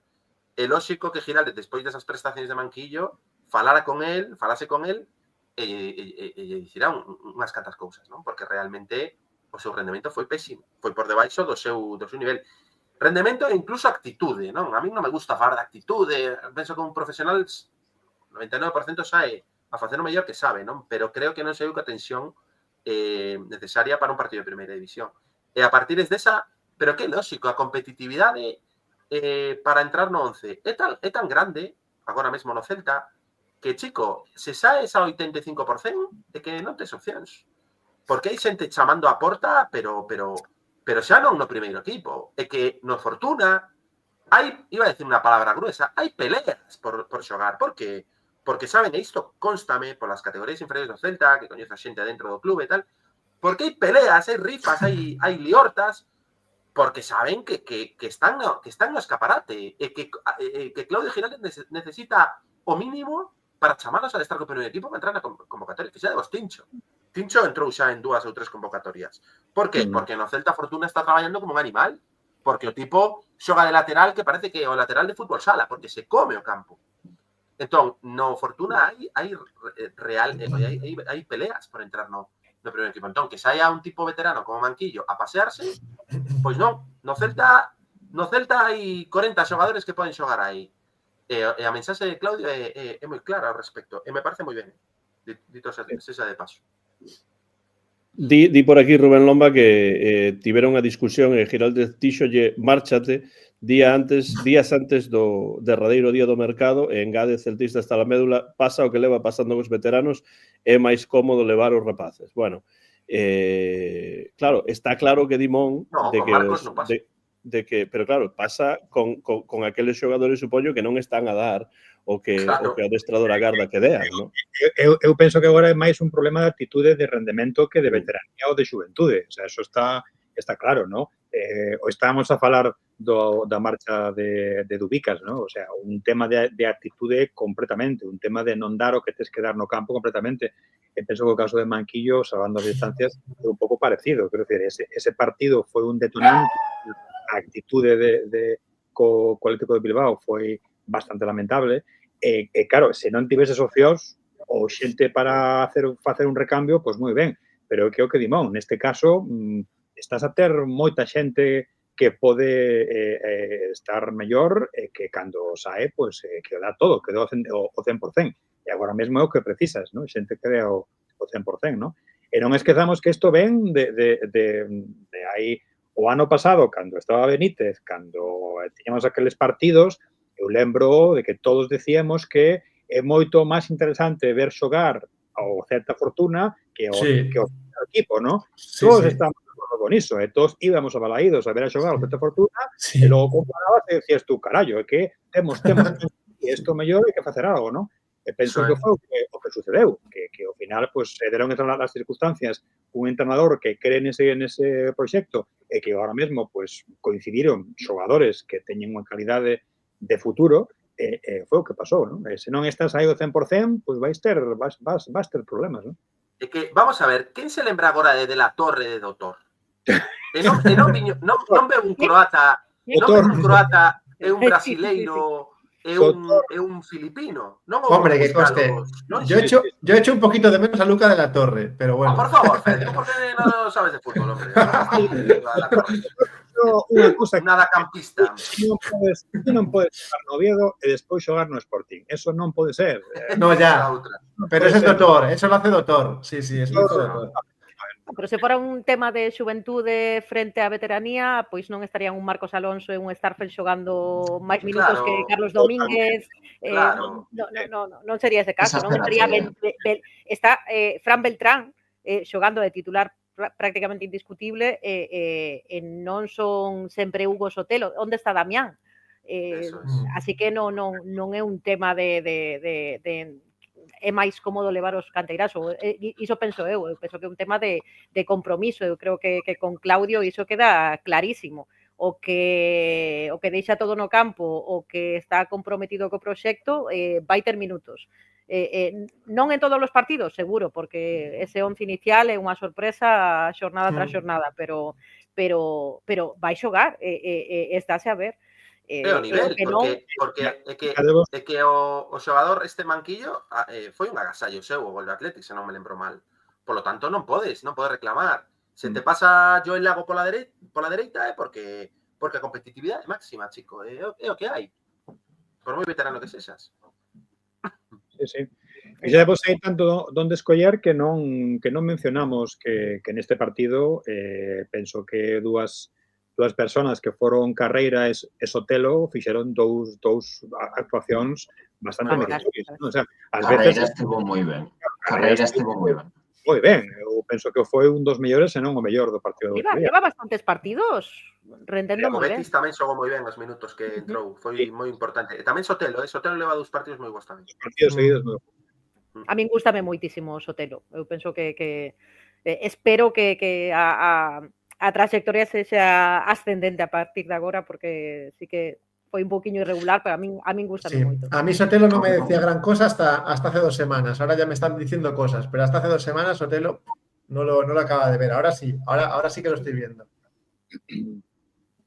Lo que son las cosas, hace unos meses parecía que Sotelo estaba fuera del club, se le recuperó y contentísimo, dando buen nivel. Últimamente sostuvo la batuta del equipo o en algún tramo en este partido fue el señor del centro del campo, y Carreira, por mi parte, ya no sé qué hacía fuera del equipo todos estos años, cedido por allí y por allá. Mirandés ya lleva un par de asistencias y empieza a percutir más en ataque, que es algo que me extrañó, que en los primeros partidos no se le veía enfilado corriendo la banda como quizás hacía siempre, ¿no? Es un lateral muy ofensivo y ahora sí que se le está entendiendo mejor con sus compañeros, está teniendo un nivel muy destacable. Yo lo renovaría sin duda. Es que no solo que cumpla, para mí está incluso pidiéndole un poco al banquillo a Mingueza, que bajó sus prestaciones desde estas convocatorias con la selección, sinceramente.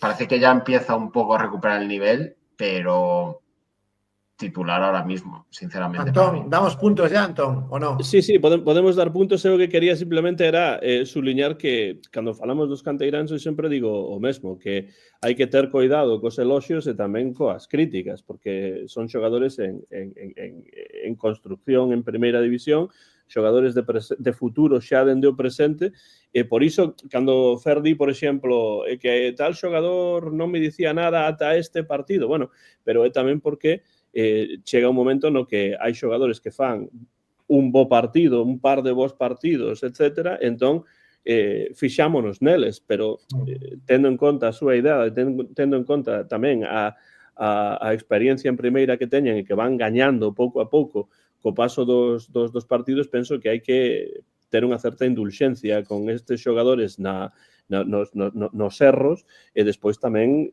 pois un pouco de cuidado tamén nos eloxios, porque claro, xa semella que Fer López é o novo Iago Aspas, iso do novo Iago Aspas, salvando as distancias, é como o novo Messi. Cantos xogadores non había que eran o novo Messi en calquera equipo de Europa cada vez que saía un que despuntaba moitísimo, non? Entón, penso que non hai que meter unha presión excesiva a estes xogadores, e simplemente pois apoialos cando hai que apoialos, bueno, as críticas tamén, pero con unha certa mesura. É o que penso cando falo dos canteiráns. Algún dirá, bueno, pero atacando, bueno, non sei, dependerá de cal sexa o proxecto do Celta. Se o Celta realmente quere facer un proxecto de canteira, pois terá que utilizar estes xogadores segundo o estado de forma no que estean, segundo o que o adestrador, que é o que traballa con eles, saiba cada semana e quen sabe, pois pode ser que haxa momentos nos que Carreira pois non estea tan ben, Fer López non estea tan ben, pero son xogadores,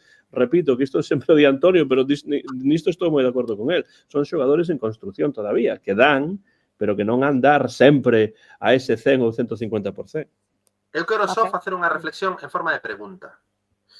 Imaginadevos que en lugar de Fer López, o xogador que prácticamente debutou outro día contra o Betis, fora un xogador recentemente fichado no mercado de inverno por 8 millóns de euros. Non, 10 millóns de euros. 19 anos e ten esa estrea. Que diríamos? Que diríamos? Menudo fichajazo, non? Que proxección ten este rapaz? Que dirección deportiva? Pero vamos a ver. Es que non somos conscientes disto. O mesmo con Carreira. Un rapaz que ten Carreira 23, 24 anos. Ten un lateral que outra cousa non, pero Giraldez está a ser moi xusto. Tivo a oportunidade de Mingueza xogou moi ben, tal. O outro día Mingueza baixou contra o Betis, e os partidos que levaba, Carreira titular no Metropolitano. E Carreira sae ao Metropolitano e se come el Metropolitano, el Manzanares e el Pirulí de Madrid. Es que é normal, porque salen como motos. Es que ese es el valor, ese é o valor de Claudio Giraldez. A competitividade que está sobre todo se temos o que decía Antón, ¿no? Se temos esa idea de proxecto, eu penso que agora con esta é a primeira vez que a nova directiva vai planificar o ano que ven, ¿no? Para min esa vai ser unha pedra de toque moi importante de cal é a filosofía do que se quere facer de cara ao futuro. Eso penso que este verán é o verán fundamental para saber que tipo de equipo queremos estar a ser nos próximos 2, 3, 4 anos, ¿no? É importante. E, por suposto, o que decimos sempre, antes de fichar a calquera que teña un apelido do outro sitio por unha millonada, se non é mellor que o que tes aquí, que é unha cousa absurda traer a xente que se trouxo estes últimos anos con esas cantidades que non son precisamente baratas moitas veces para non dar ningún tipo de resultado, non? Está o exemplo de Biliot aí, de todos os xeitos, que di celtista hasta la melda. Xa o fixemos co peito frío de Biliot. Este é un xogador que se pagou diñeiro por el para despois ver se pode desenvolver ou non. É un caso diferente de Biliot, dende o vosso punto de vista, ou non? Yo lo dije antes, Biliot tiene una calidad brutal, tiene gol, pero lo dije antes, tiene que sumarle a todo eso que tiene por naturaleza o por haberlo entrenado, tiene que sumarle intensidad. Si le suma intensidad, tenemos un jugador ahí, pero vamos, para años. Incluso si quieren hacer negocio, pueden hacer negocio con él. Pero ese Williot que vimos hace poco, dejó de ser un poco ese Williot. Yo creo no por falta de calidad, que la calidad se tiene o no se tiene. Él tiene muchísima calidad y tiene gol. Le falta intensidad, le falta, pues eso, estar más en el partido. Es que a veces se va como que, bueno, me va a salir todo sin hacer esfuerzo. No, pon esfuerzo y si lo sumas a tu calidad, vamos. Tenemos ahí un fichajazo, por cierto, de Luis Campos. Para min semella, Bilio, que xoga mellor ou rinde máis cando entra do banquiño, cando sae de cara, non sei se é simplemente casualidade, pero non está aportando neses partidos nos que sae de cara, como en algúns partidos nos que sale así, por así dicilo, de revulsivo na segunda metade, non sei. Pero en canto a intensidade, eu non vexo que sexa o mesmo caso que con Dubicas, que sí faltaba, sobre todo nesta última, faltaba esa intensidade, faltaba traballo, faltaba compromiso no campo, non poñía ganas de nada. No, porque a Williot se le ve, a Dubicas non se le veía. Sí, hai traballo, hai calidade hai de sobra, por suposto, pero eu vexo traballo na dianteira. Capacidade de asociación, quizáis, non? Porque se desconecta moito. Quizáis últimamente está gustando máis atopar esa asociación con outros compañeiros, pero bueno, eu penso que tamén son épocas cuestión. E sí que coincido que cando sae dende o banquillo parece que rinde moito mellor que cando sae de cara, non sei se... Porque la aprieta, Claudia, la aprieta.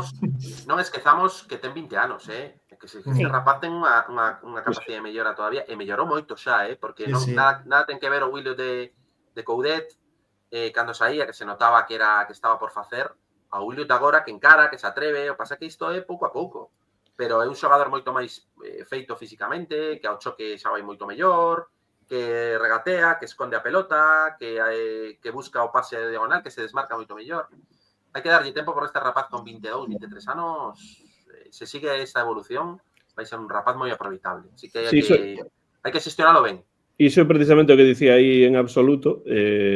Bueno, non é que critique a Bilio, simplemente pues, falo do que me parece en algúns casos e en outros casos, pero bueno, é un xogador, dende logo, que é aproveitable, que agardemos que seja un xogador que dea moito. O xogador máis determinante na segunda parte di Paco.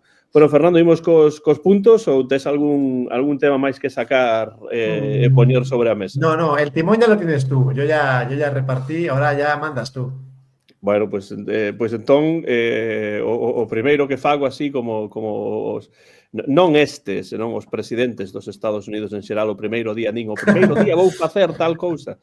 Bueno, o de agora mellor non falamos. No, ainda que xa sabemos que hai xente que non está de acordo con que se mesture política con deporte, cousa que yo, el primero.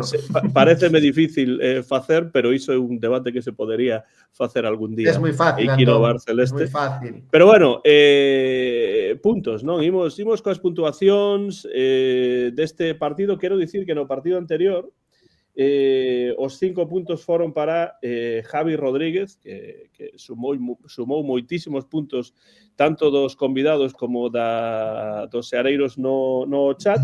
Os 3 puntos foron para Fran Beltrán. Fran Beltrán non tivo un partido tan interesante no Metropolitano, de feito non rematou o encontro. E un punto para Fer López nese partido anterior do Celta fronte ao Betis, penso que foi, xa non sei o que teño aquí anotado. Sí, non? Sí. Fronte ao Betis. Imos ver que pensades nesta ocasión no partido fronte ao Atlético de Madrid, ese punto que poucos agardaban, eu dende logo non, pero o que tampouco agardaba era o papel tan impresionante de xogadores da canteira como, por exemplo, Fer López, que, bueno, tivo moitísimo éxito neste encontro, bueno, mesmo penso que a Liga deu a Fer López como o MVP do partido, pero, bueno, iso non quere dicir nada, porque non sempre hai que estar de acordo. De feito, en moitas ocasións, un non está de acordo co que fai ou co que di a Liga, así que imos ver o que pensades vos neste caso. 5 puntos pro mellor, 3 pro segundo, e un punto pro terceiro, e, por suposto, no chat, pois non deixedes os puntos no chat, senón pola parte de abaixo nos comentarios do vídeo. Non sei se alguén se anima, se o tedes claro, Jorge, Fer, Susi, Martín, Mon... A ver, quen comeza? Sí, eu xa o dixen antes, eu penso que de todo o bo que se pode comentar neste partido, eu penso que os nomes de carreira Sotelo e Ferlópez para min foron os tres máis destacables, non? Quizás Ferlópez foi o que tivo máis visibilidade, pero penso que o traballo de carreira de Sotelo, este traballo que non se ve, o que se ve pues, despois, a posteriori, son, penso eu, os mellores, non? Por iso eu vou darlle 5 puntos a carreira, 3 a Sotelo e un puntiño a Ferlópez. 5 carreira, 3 Sotelo e un punto a Ferlópez de Jorge. O seguinte, a seguinte? Eu tiño apuntado o mesmo que Jorge. Podes dar o mesmo que Jorge, non hai razón para non facer. Mesmos xogadores, pero non mesma orde. Non mesma orde, ok. Non vou ser tan aburrida na miña primeira comparecencia. Eu sí que vou dar os 5 a Fer, 3 a carreira e 1 a Sotelo. E dame mágoa por Starfelt, porque cando estaba no campo, era o que máis me chamaba a atención ese día. Dicía, é que está a un nivel excelso. Ata o encontronazo con Sorloth. Entón, teño que quítalo de ali, pero bueno. Pero sabes o que pasa, Martín? Que ese o fado, non, que din os portugueses dos defensas dos porteiros, non? Podes facer un partido magnífico e como saias na foto dun erro e os puntos se perdan, pois... Sigo sin ver error alguno en esa jugada. Es que sigo sin ver error veo, pero... Yo no lo veo. Sí, error ahí, pero no, para mí no es el único error, pero bueno. Yo no lo veo. Lo justifico después. No, bueno, simplemente quería dicir iso, que ás veces os porteiros e os defensas pois están nesa situación, non? Que se comete un erro, sexa este erro ou non sexa, Fernando di que non, outros pensamos que sí. Pero vamos a ver, cada vez que un delantero supera un defensa, es error del defensa, pregunto. No. Claro. Vale, pero... Es que claro, ¿qué delantero era? ¿Qué delantero tenía este? Que sí. Claro. E ademais vende un pelotazo no que tens que facer unha axuda aí. Claro. Que faltaba no campo? Non é por ser Alá Akbar aquí, nin ser un fundamentalista de Fran Beltrán. Pero que casualidade que cando Fran Beltrán falta, non as axudas ao central, sendo un xogador máis. E aí faltaba unha axuda ao medio centro. Porque non pode ser que dun pelotazo dende o borde da área, porque dende o borde da área... E en superioridade numérica. Sí. Claro, en superioridade numérica. Deixes un para un dianteiro central, indo ganando un 0-1. Non pode ser iso, é un erro táctico importante e grave. E para min, coincido con Fer, a pesar de que aí o central vai de cara e ten vantaxe sobre o dianteiro, ti non podes confiar en que o dianteiro non gañe a partida, porque ademais o dianteiro tampouco é que chegue a un remate está fresco, moi sinxelo. Pero es que se mueve muy bien, se movió muy bien Sorloth en esa jugada. Que é un xogadorazo, entón aí tes que ter a suficiente lectura de partido como para facer a axuda. Por lo tanto, para min é un erro de Starfelt porque lle gaña a partida, é bueno, efectivamente xa na foto, pero moi compartido con aquel que falta, que neste caso creo que tería que ser o Sotelo ou Ilais, que creo que eran os mediocentros que estaban nese momento, non? Bueno, por iso digo que hai que por iso digo que hai quen pensa que foi erro, hai quen pensa que non foi erro, pero cando hai un erro dun defensa, pois moitas veces paga moito, mesmo se ten o porteiro se ten feito un bo partido anteriormente, sei que se perden puntos por ese tema. Bueno, Mon, penso que tes bastante claro o que queres dicir dos 5-3 e un punto. Que nos engades?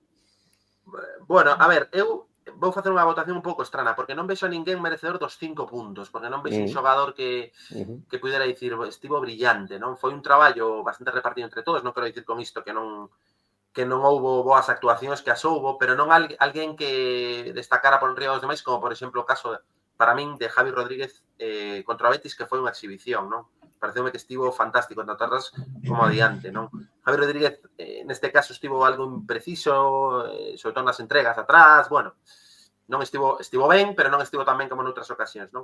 Entón, eu vou deixar, se vos parece ben, a puntuación de 5 puntos de Serta Valeira. Moi ben. Iso, por certo, quero dicilo para todos os ouvintes, isto é posible tamén. Pódense deixar valeiras algunhas das puntuacións e como Mon non pensades que merece un xogador os 5 puntos ou os 3 ou o que sexa. Adiante. E despois voulle dar os 3 puntos a Fer López, porque penso que contribuiu a cambiar o partido, xunto con Iago Aspas quizáis, pero Fer López foi non a cambiar o partido, senón nos momentos no que o Celta tivo a pelota foi o máis preclaro, máis o que mellor o fixo, que máis claridade tuvo esa asistencia a Pablo Durán, que é unha asistencia de gol, pero que, bueno, Pablo Durán non estivo afortunado. E para min un xogador que non está desanomear, pero que fixo un traballo fantástico, foi Borja Iglesias, que tamén saiu do banquillo. E que estivo sensacional, que eu botaba de menos unha boa actuación de Borja Iglesias, e realmente foi un pesadelo para os centrais do Atlético que non é moco de pavo, e contribuiu a fixar os centrais, a facer o traballo, a forzar o penalti, e creo que fixo moi bo traballo. Entón, 3 puntos para os dous que saíron. Non sei se Fer López saiu agora. Saiu ou foi titular? Foi titular, non, Fer López? Foi titular. Agora, Titular. Sí, pero bueno, creo que no segundo tempo estivo especialmente ben. Para min, Fer López e Borja Iglesias. Borja Iglesias estivo fantástico. Entón, Fer López 3 puntos e Borja 1 punto. Correcto. Moi ben, perfecto. E queda Valeiro os 5 puntos quedan neste caso Valeiros. Bueno, imos con Martín na súa primeira... un momento. Xa anotei a Martín con Susi. Pois eu voulle dar un punto a Iago Aspas, os 3 van para Carreira e os 5 puntos para Fer López, e dame moita pena non darlle o puntiño, dubidaba entre Aspas ou Starfelt, pasoume como a Martín, quizáis por ese erro no que Fer e máis non nos poñemos de acordo, se foi un erro ou non. Eso é lo bonito del fútbol, Susi. ¿Verdad? Aí Claro. está. A verdad que sí. Non habería programas se todos estivésemos de acordo Claro. 100% en todo. Exactamente. E bueno, doeme un poquinho deixar fora a Borja, porque eu tamén penso, como dicía Mon, que fixo un partido sobresaínte. Fixo un traballo fantástico. Pero bueno, hai que escoller a 3, eses son os meus 3. Pois aí está, Fer López, Carreira e Aspas que aparece marcando o penalti e que a primeira vez que aparece nestes puntos. Fernando, que pensas ti? Bueno, yo voy a ampliar la lista de jugadores que estamos citando. Creo que nadie citó a Marcos Alonso. Le voy a dar un punto a Marcos Alonso. Muy bien, sí. Le voy a dar 3 a Borja Iglesias, lo decíamos antes por no repetirme, o sea, volvió a hacer un trabajo brutal, el penalti lo provoca él, bueno, casi mete un gol al final, en fin, estuvo otra vez casi en todas partes arriba. Y le voy a dar 5, aunque es verdad que quizá a algunos les pueda parecer exagerado, pero es que le doy 5 más que nada por la constancia, no por la calidad que aún puede demostrar, sino por la constancia de cada vez que sale, en este caso fue titular, a Fer López. Creo que la constancia en hacerlo bien siempre, o sea, no hay un partido, en estos espacios que está apareciendo, no hay momento que digas desapareció, no, aparece siempre. Cuando le han dado pocos minutos ha estado ahí. En partidos malos, contra el Alavés, fue el que dio un poco la luz. Luego otros partidos también. Entonces, ahora le han dado la titularidad y sigue manteniendo esa presencia, esa importancia, con lo cual esa constancia yo la quiero premiar en este podio con los 5 puntos. Sí, eu estou en grande parte de acordo co que di Fernando, entón eu doulle un punto a Carreira, creo que fixo un moi bo partido, tampouco falamos moito de Carreira, pero penso que este partido estivo moi ben. Os 3 puntos para Borja Iglesias, polas razóns que xa explicastes, e eu tamén, eu que prácticamente non estou en nada de acordo con Tebas, pois neste caso 5 puntos como a propia Liga lle dá a Fer López como o MVP deste partido, e xa digo, con mesura nos eloxios e tamén nas críticas, pero dende logo Fer López a min pareceume que fixo un verdadeiro partidón. E tamén Borja Iglesias. E despois houve outros xogadores que pois estiveron ben, de ben a moi ben, pero temos que elixir 3, e eses son os 3 que eu lle deu. Como eu penso que Starfelt sí que erra, pois non meto a Starfelt, senón metería a Starfelt nestes 3, e a pesar diso, penso que Starfelt fixo un bo partido, a pesar dese erro. Pero bueno, entramos xa xa levamos hora e 38 minutos, entramos na recta final do programa. Non sei que pensades, Jorge, Susi, Martín, Fer e Mon, pero este punto do Metropolitano penso que valería inda moitísimo máis se o Celta consigue gañar fronte ao Osasuna na casa este venres, día probablemente de neve aquí nos Estados Unidos, o que quere dicir que non vou probablemente dar clase tampouco o venres, entón poderei ver o partido do Celta en directo. Que agardades brevemente deste encontro na casa fronte a Osasuna, encontro que está dentro deses partidos que hai que gañar, que é preciso gañar porque son equipos pues, que están máis ou menos na nosa mesma órbita e, ademais, o partido é na casa coa axuda da afección en Balaídos. Que pensades? Que agardades dese partido? E imos rematando con isto a conversación desta semana. Bueno, eu agardo unha victoria, non? Sería importante polo que ti dis, non? Sobre todo para ter en conta que, bueno, se consigue esa victoria serían dos últimos 3 partidos 7 puntos, que sería algo importante anímicamente, non? Penso que tes razón, que ese punto do Metropolitano tomaría máis valor se somos quen de continuar por esa senda, correxir algúns erros dos que se teñen feito nos últimos partidos e ter un partido de novo na casa completo, ¿no? Coas dúas partes ben, un partido que, sobre todo, bueno, non hai que esquecer que o partido contra o Osasuna ali foi un dos peores partidos que fixemos na primeira volta, eso é así. Tamén é verdade que agora, pois, penso que o Osasuna vai vir con baixas, co cal non vai ser o mesmo equipo, e sería un momento para, bueno, reafirmar ese plan de xogo, esa idea, e ter un partido na casa de intentar gañar pois con algo máis de fulgura, non? Incluso cun reparto de goles entre a primeira e a segunda parte e ter pois un resultado global un pouco máis redondo, non? Eso que é o momento, é o partido para facelo. Calquera outra cousa sería voltar un pouco cara atrás, esa cousa de un paso adiante, 2 atrás, que sempre nos está a poñer moi nerviosos. E penso que temos que darlle pois, unha despedida por todo o alto a nosa grada, ¿no? Que xa vai ser o derradeiro partido na bella grada de gol. E precisamente, Jorge, que ti que estás na grada de gol, que sentimentos estás a sentir neste sentido, porque levas, bueno, que sentimentos estás a sentir neste sentido? Estou espesísimo, non sei por qué, debe ser a neve que está a chegar.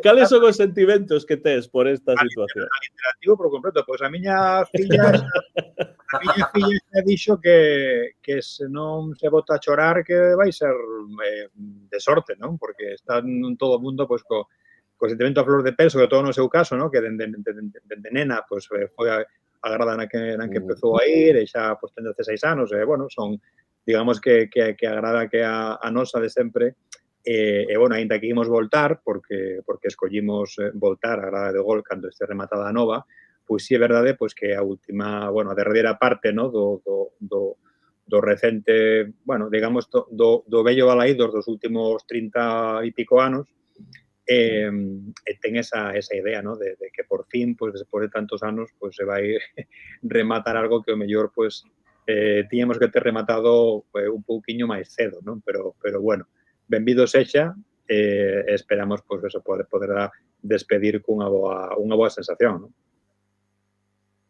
Di por aquí en absoluto que baixas en Osasuna, Oroz, Areso, moi importantes. Entón, que agardades deste partido os demais para ir pechando a conversa? Bueno, yo diría... Aquí, Martín. Sí, mira, respecto ao que dicía Jorge, quería resaltar, non sei se aínda está aberto o prazo, pero creo que o clube fixeron unha iniciativa así bonita para mostrar como abanderados aos abonados de gol que estivesen na grada. Apuntadevos tamén os que esteades vendo o vídeo, home. Pareceme a última oportunidade para facerlo. Está aberto, creo que ata mañá mércores, me parece. E se hai máis xente da que falla van facer un sorteo e tamén organizar algunhas visitas de 20 minutos polas tripas, ¿no? da grada para que todo o mundo, co calquera carné, non solamente a xente de golo, pues, poda facer unha derradeira visita ao que ainda queda, ¿no? do bello campo. E xa sabedes onde se reubican os afeccionados ou todavía non? Van pouco a pouco, empezaron a reubicar hai como 2 semanas, e como é unha cosa que fixeron por antigüedade dos carnés, antigüedade do grupo, da xente que estamos, e tamén dificultade, non? Se vas pois con xente, deixan para despois, a xente que iba soa ou que non se vai combinar xa está arranxada. Aínda non contactaron, pero, bueno, supoño que aínda temos tempo. Sei que xa hai xente, penso que máis da metade da xente xa sabe onde vai ir. Yo iba a decir, Antón, antes que tú vinculabas el partido contra los Osasuna con el partido contra el Atlético. Y en este sentido quiero decir dos cosas. Primero, el punto contra el Atlético es muy bueno en sí mismo. O sea, yo no lo voy a relacionar con el Osasuna. Para mí el punto contra el Atlético es muy bueno, buenísimo, ese punto, ¿no? Por inesperado. Contra Osasuna, yo no soy amigo de decir este partido hay que ganarlo sí o sí, nunca lo fui. No soy amigo de eso, y menos con el Celta. Entonces, o sea que Fernando hizo de este partido lo vamos a ganar, eso no lo vamos a ganar. Ojalá lo ganemos. No soy amigo de meter presión 3 días antes, de decir hay que ganar sí o sí, porque porque con el Celta esto nunca funcionó históricamente, y no me parece una actitud. Evidentemente es un partido con un equipo que evidentemente está mucho más a nuestro nivel que el Atlético de Madrid. Y ahora quiero recordar ese 3-2, que en la ida pues fue el resultado que el Celta obtuvo en Navarra. Y yo decía en aquel partido, en aquel bar que hicimos después, que había estado muy bien el haber maquillado hasta el 3-2 esa derrota.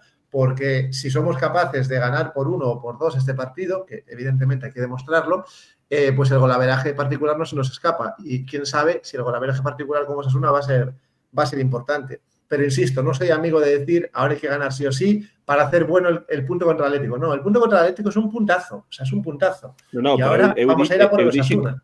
Pero dicen que sería mellor. Evidentemente. Se o Celta consigue os 3 na casa, claro. Claro, siempre. O la cuestión esa da media inglesa, ¿no?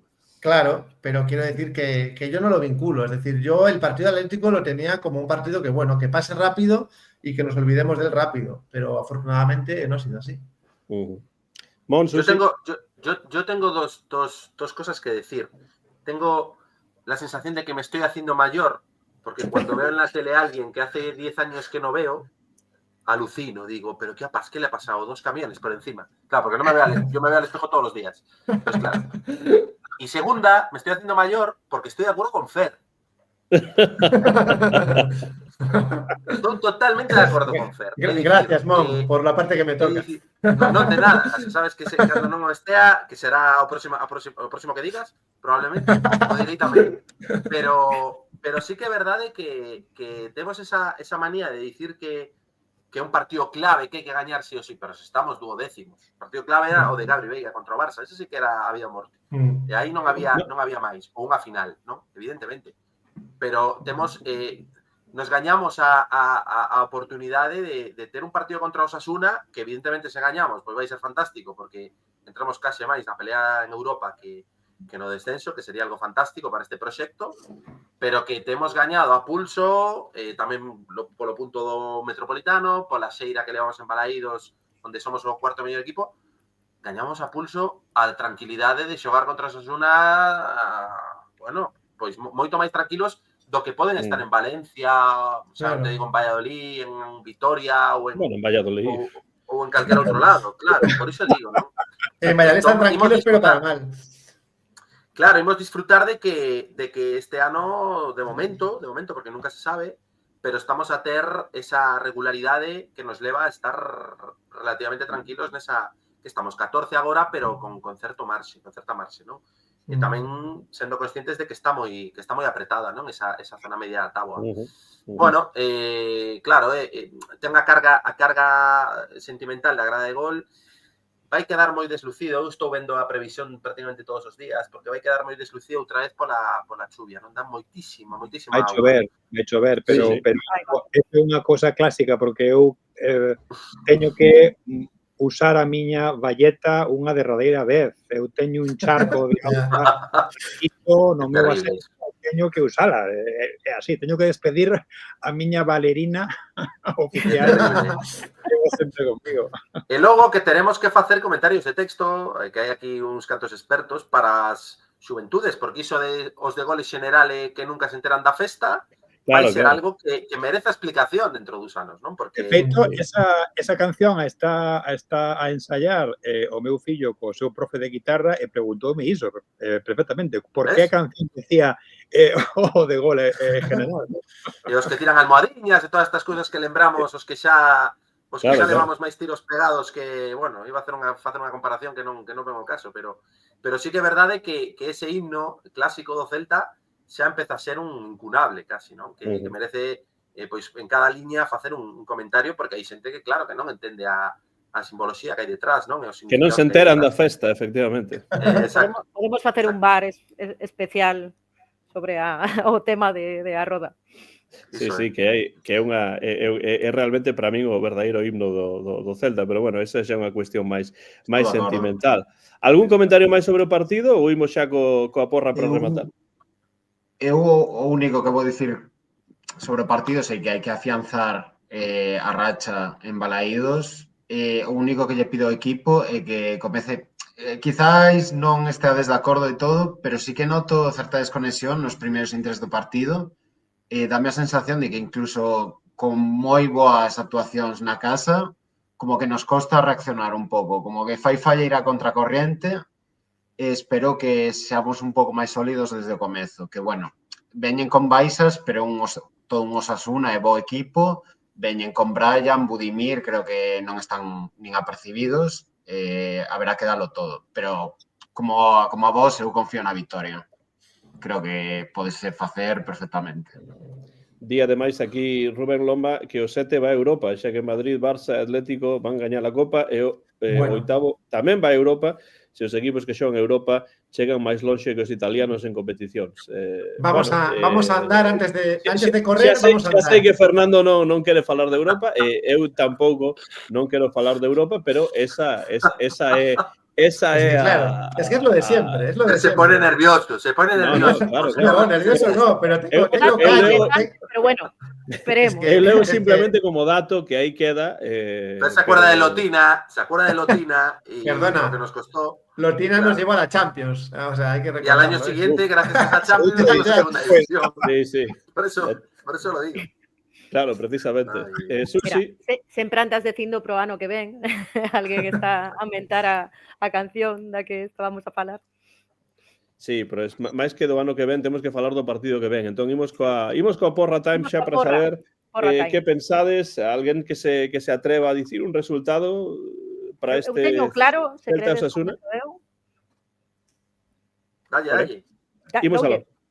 Pois como eu agardo ver a ese Celta que se fai forte na casa, en Balaídos, un Celta que amose unha mellor versión que a que amosamos en Navarra, eu vou dicir 2-0, portería 0, que non se cumpre habitualmente, pero bueno, imos ser optimistas.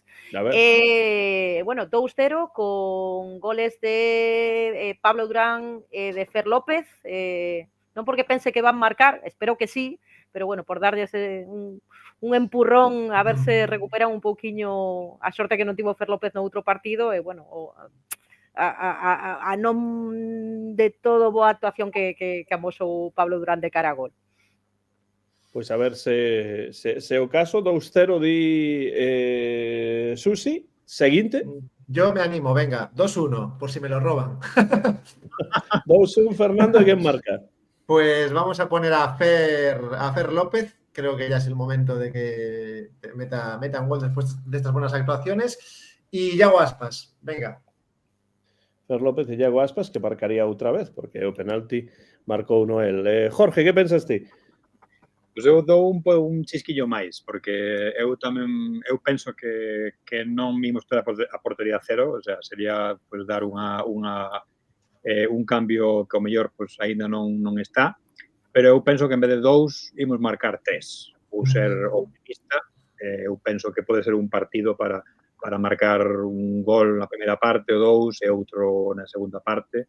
É un partido tamén para que pues, Fer López marque, para que Aspas poda marcar tamén de campo, e Borja Iglesias. Borja Iglesias, Aspas e Fer López tamén? Fer López, sí. Moi ben, perfecto. Pero 3-0 ou 3-1, que non... 3-1. 3-1, perfecto, moi ben. ten que haber algunha guaitada. o de outra Ou persona. celtada. Guaitada, celtada ou defensada, sí, algún problema na defensa, sí.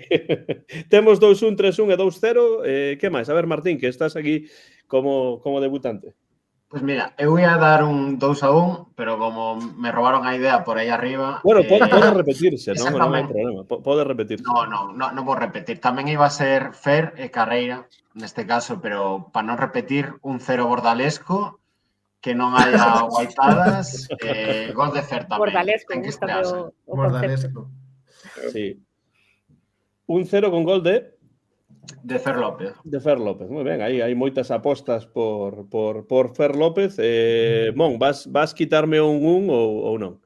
Non, como sei que ti vas dicir un 1, porque se o sabía, o piña aí na túa cámara, un 4-2, outra remontada. 4-2. Y remontada, además, ya lo vio todo. Mon. Sí, hombre, tampouco fai falla ser un crack, porque cantas levamos?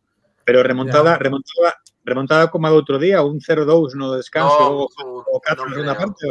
Non creo, penso que non, por favor. Un 2, ao descanso chegamos un 2 con dúbidas, e logo se desata a tormenta meteorolóxica e celtista, as dúas. E no segundo tempo levantamos o partido, xa veredes. Pues 4 goleadores, Mon, 4 goleadores. Pois mira, creo que a actuación de Borja Iglesias do outro día se vai ver refrendada en goles, esta vez cun doblete para o santiagués.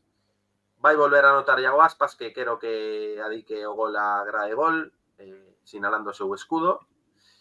E logo algún random de cabeza, Marcos Alonso, un córner. Vamos a marcar de córner para despedir gol, venga. Non só de cabeza, senón de córner. Bueno, isto xa... Non, de cabeza se un córner, non de tiro... De córner do noso lado, que xa unha despedida gol. Sí, do noso lado, sí. Claro. De cabeza...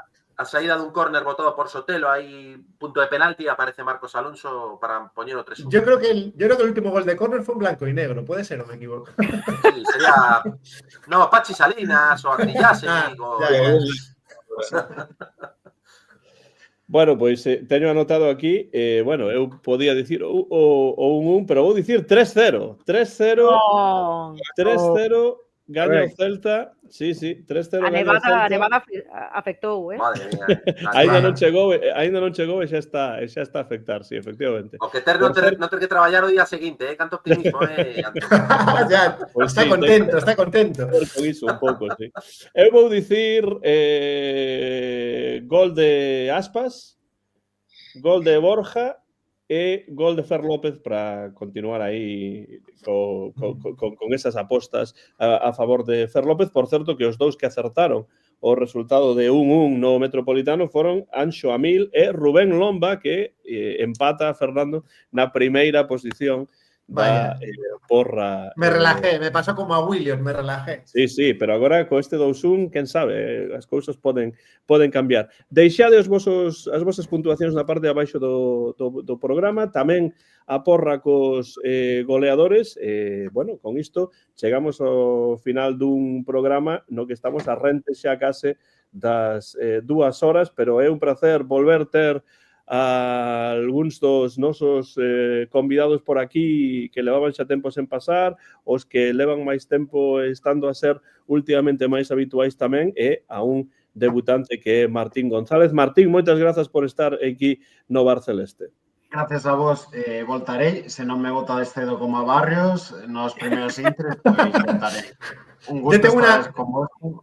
Tengo una pregunta para ti, Martín. Cuando empezaste y hablaste de tus inicios como celtista, y entonces, si no recuerdo mal, puede ser que una de tus experiencias primeras como celtista fuera salvación agónica en el campo del Español, puede ser, más o menos.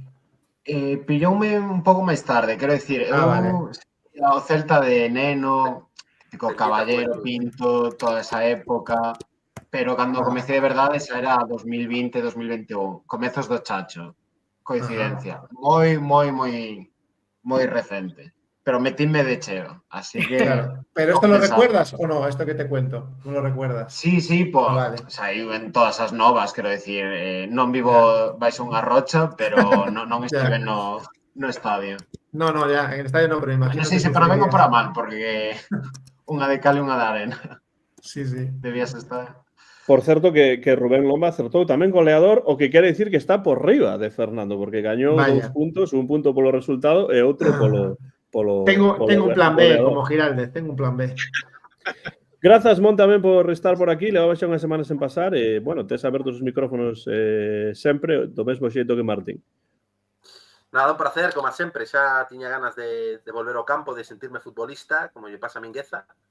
E nada, é unha medida do posible, nada, participarei. O pasa que, bueno, nas últimas datas me foi máis complexo, máis complicado, pero bueno, os escoitei os vídeos dos programas pasados, bueno, son máis do Bar Celeste, ainda que ás veces pois teña que ser dende lonxe, non? Pero bueno, un placer e vaya, continuamos así, porque penso que están sendo Bar Celestes moitísimo máis amables dos que foron anos atrás nos que estábamos coa auga por riba do pescozo, non? Sí, isto sí que é algo que se agradece. Non sei, Jorge, unha aperta tamén grazas por pasar polo bar e, bueno, sempre que queres voltar todas as semanas enviareiche a invitación.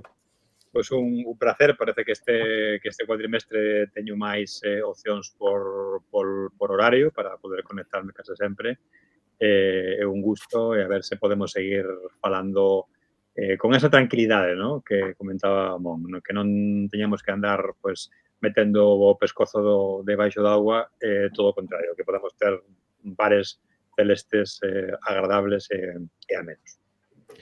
Tamén gañaron o Fortuna e as Celtas, di por aquí Víctor, e bueno, Susi, grazas como sempre por estar aí ao outro lado da liña tamén. Grazas a vos, contenta como sempre de estar aquí outro día máis, contenta de que vou poder estar en Balaídos o venres, porque a xornada anterior, o último partido en Balaídos non puiden, por unha cousa moito menos importante que o Celta, que o traballo, pero bueno. Finalmente o meu amigo Tebas puxo o partido nun horario que me permite asistir a Balaídos, así que contenta por partida dobre, bueno, sempre estarei por aquí cando me invitedes a participar, encantada. Por suposto, e bueno, o traballo é máis importante que o Celta só porque hai que comer, porque hai que gañar algúns cartos, non? Por iso dicía, por algo non sería así, claro. que Moito menos importante, claro. Eso mesmo pensa Tebas tamén, porque este ano estamos abogados a bocata ás 2 e bocata ás 9. Sí. Correcto. E cea, non temos outro horario. No. Sí, pensan que Balaídos.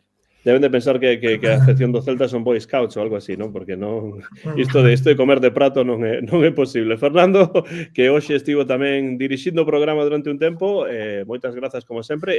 Lembra onde podemos escoitar o Bar Celeste? Sí, bueno, antes de nada, último comentario, que hablaban aí das Celtas, efectivamente ganó as Celtas y además remontando. Yo sospecho que Claudio está echando una mano a Vicky en algunos entrenamientos, me parece.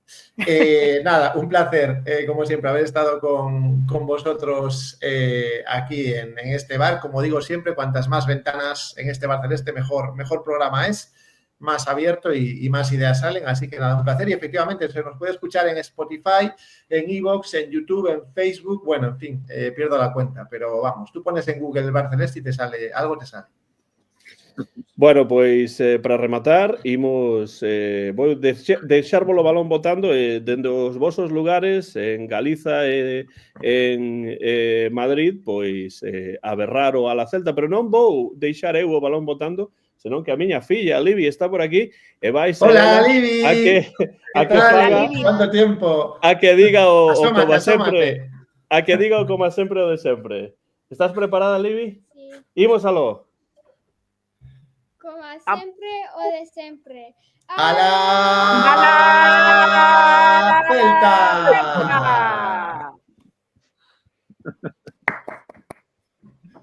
Perfecto, pois aí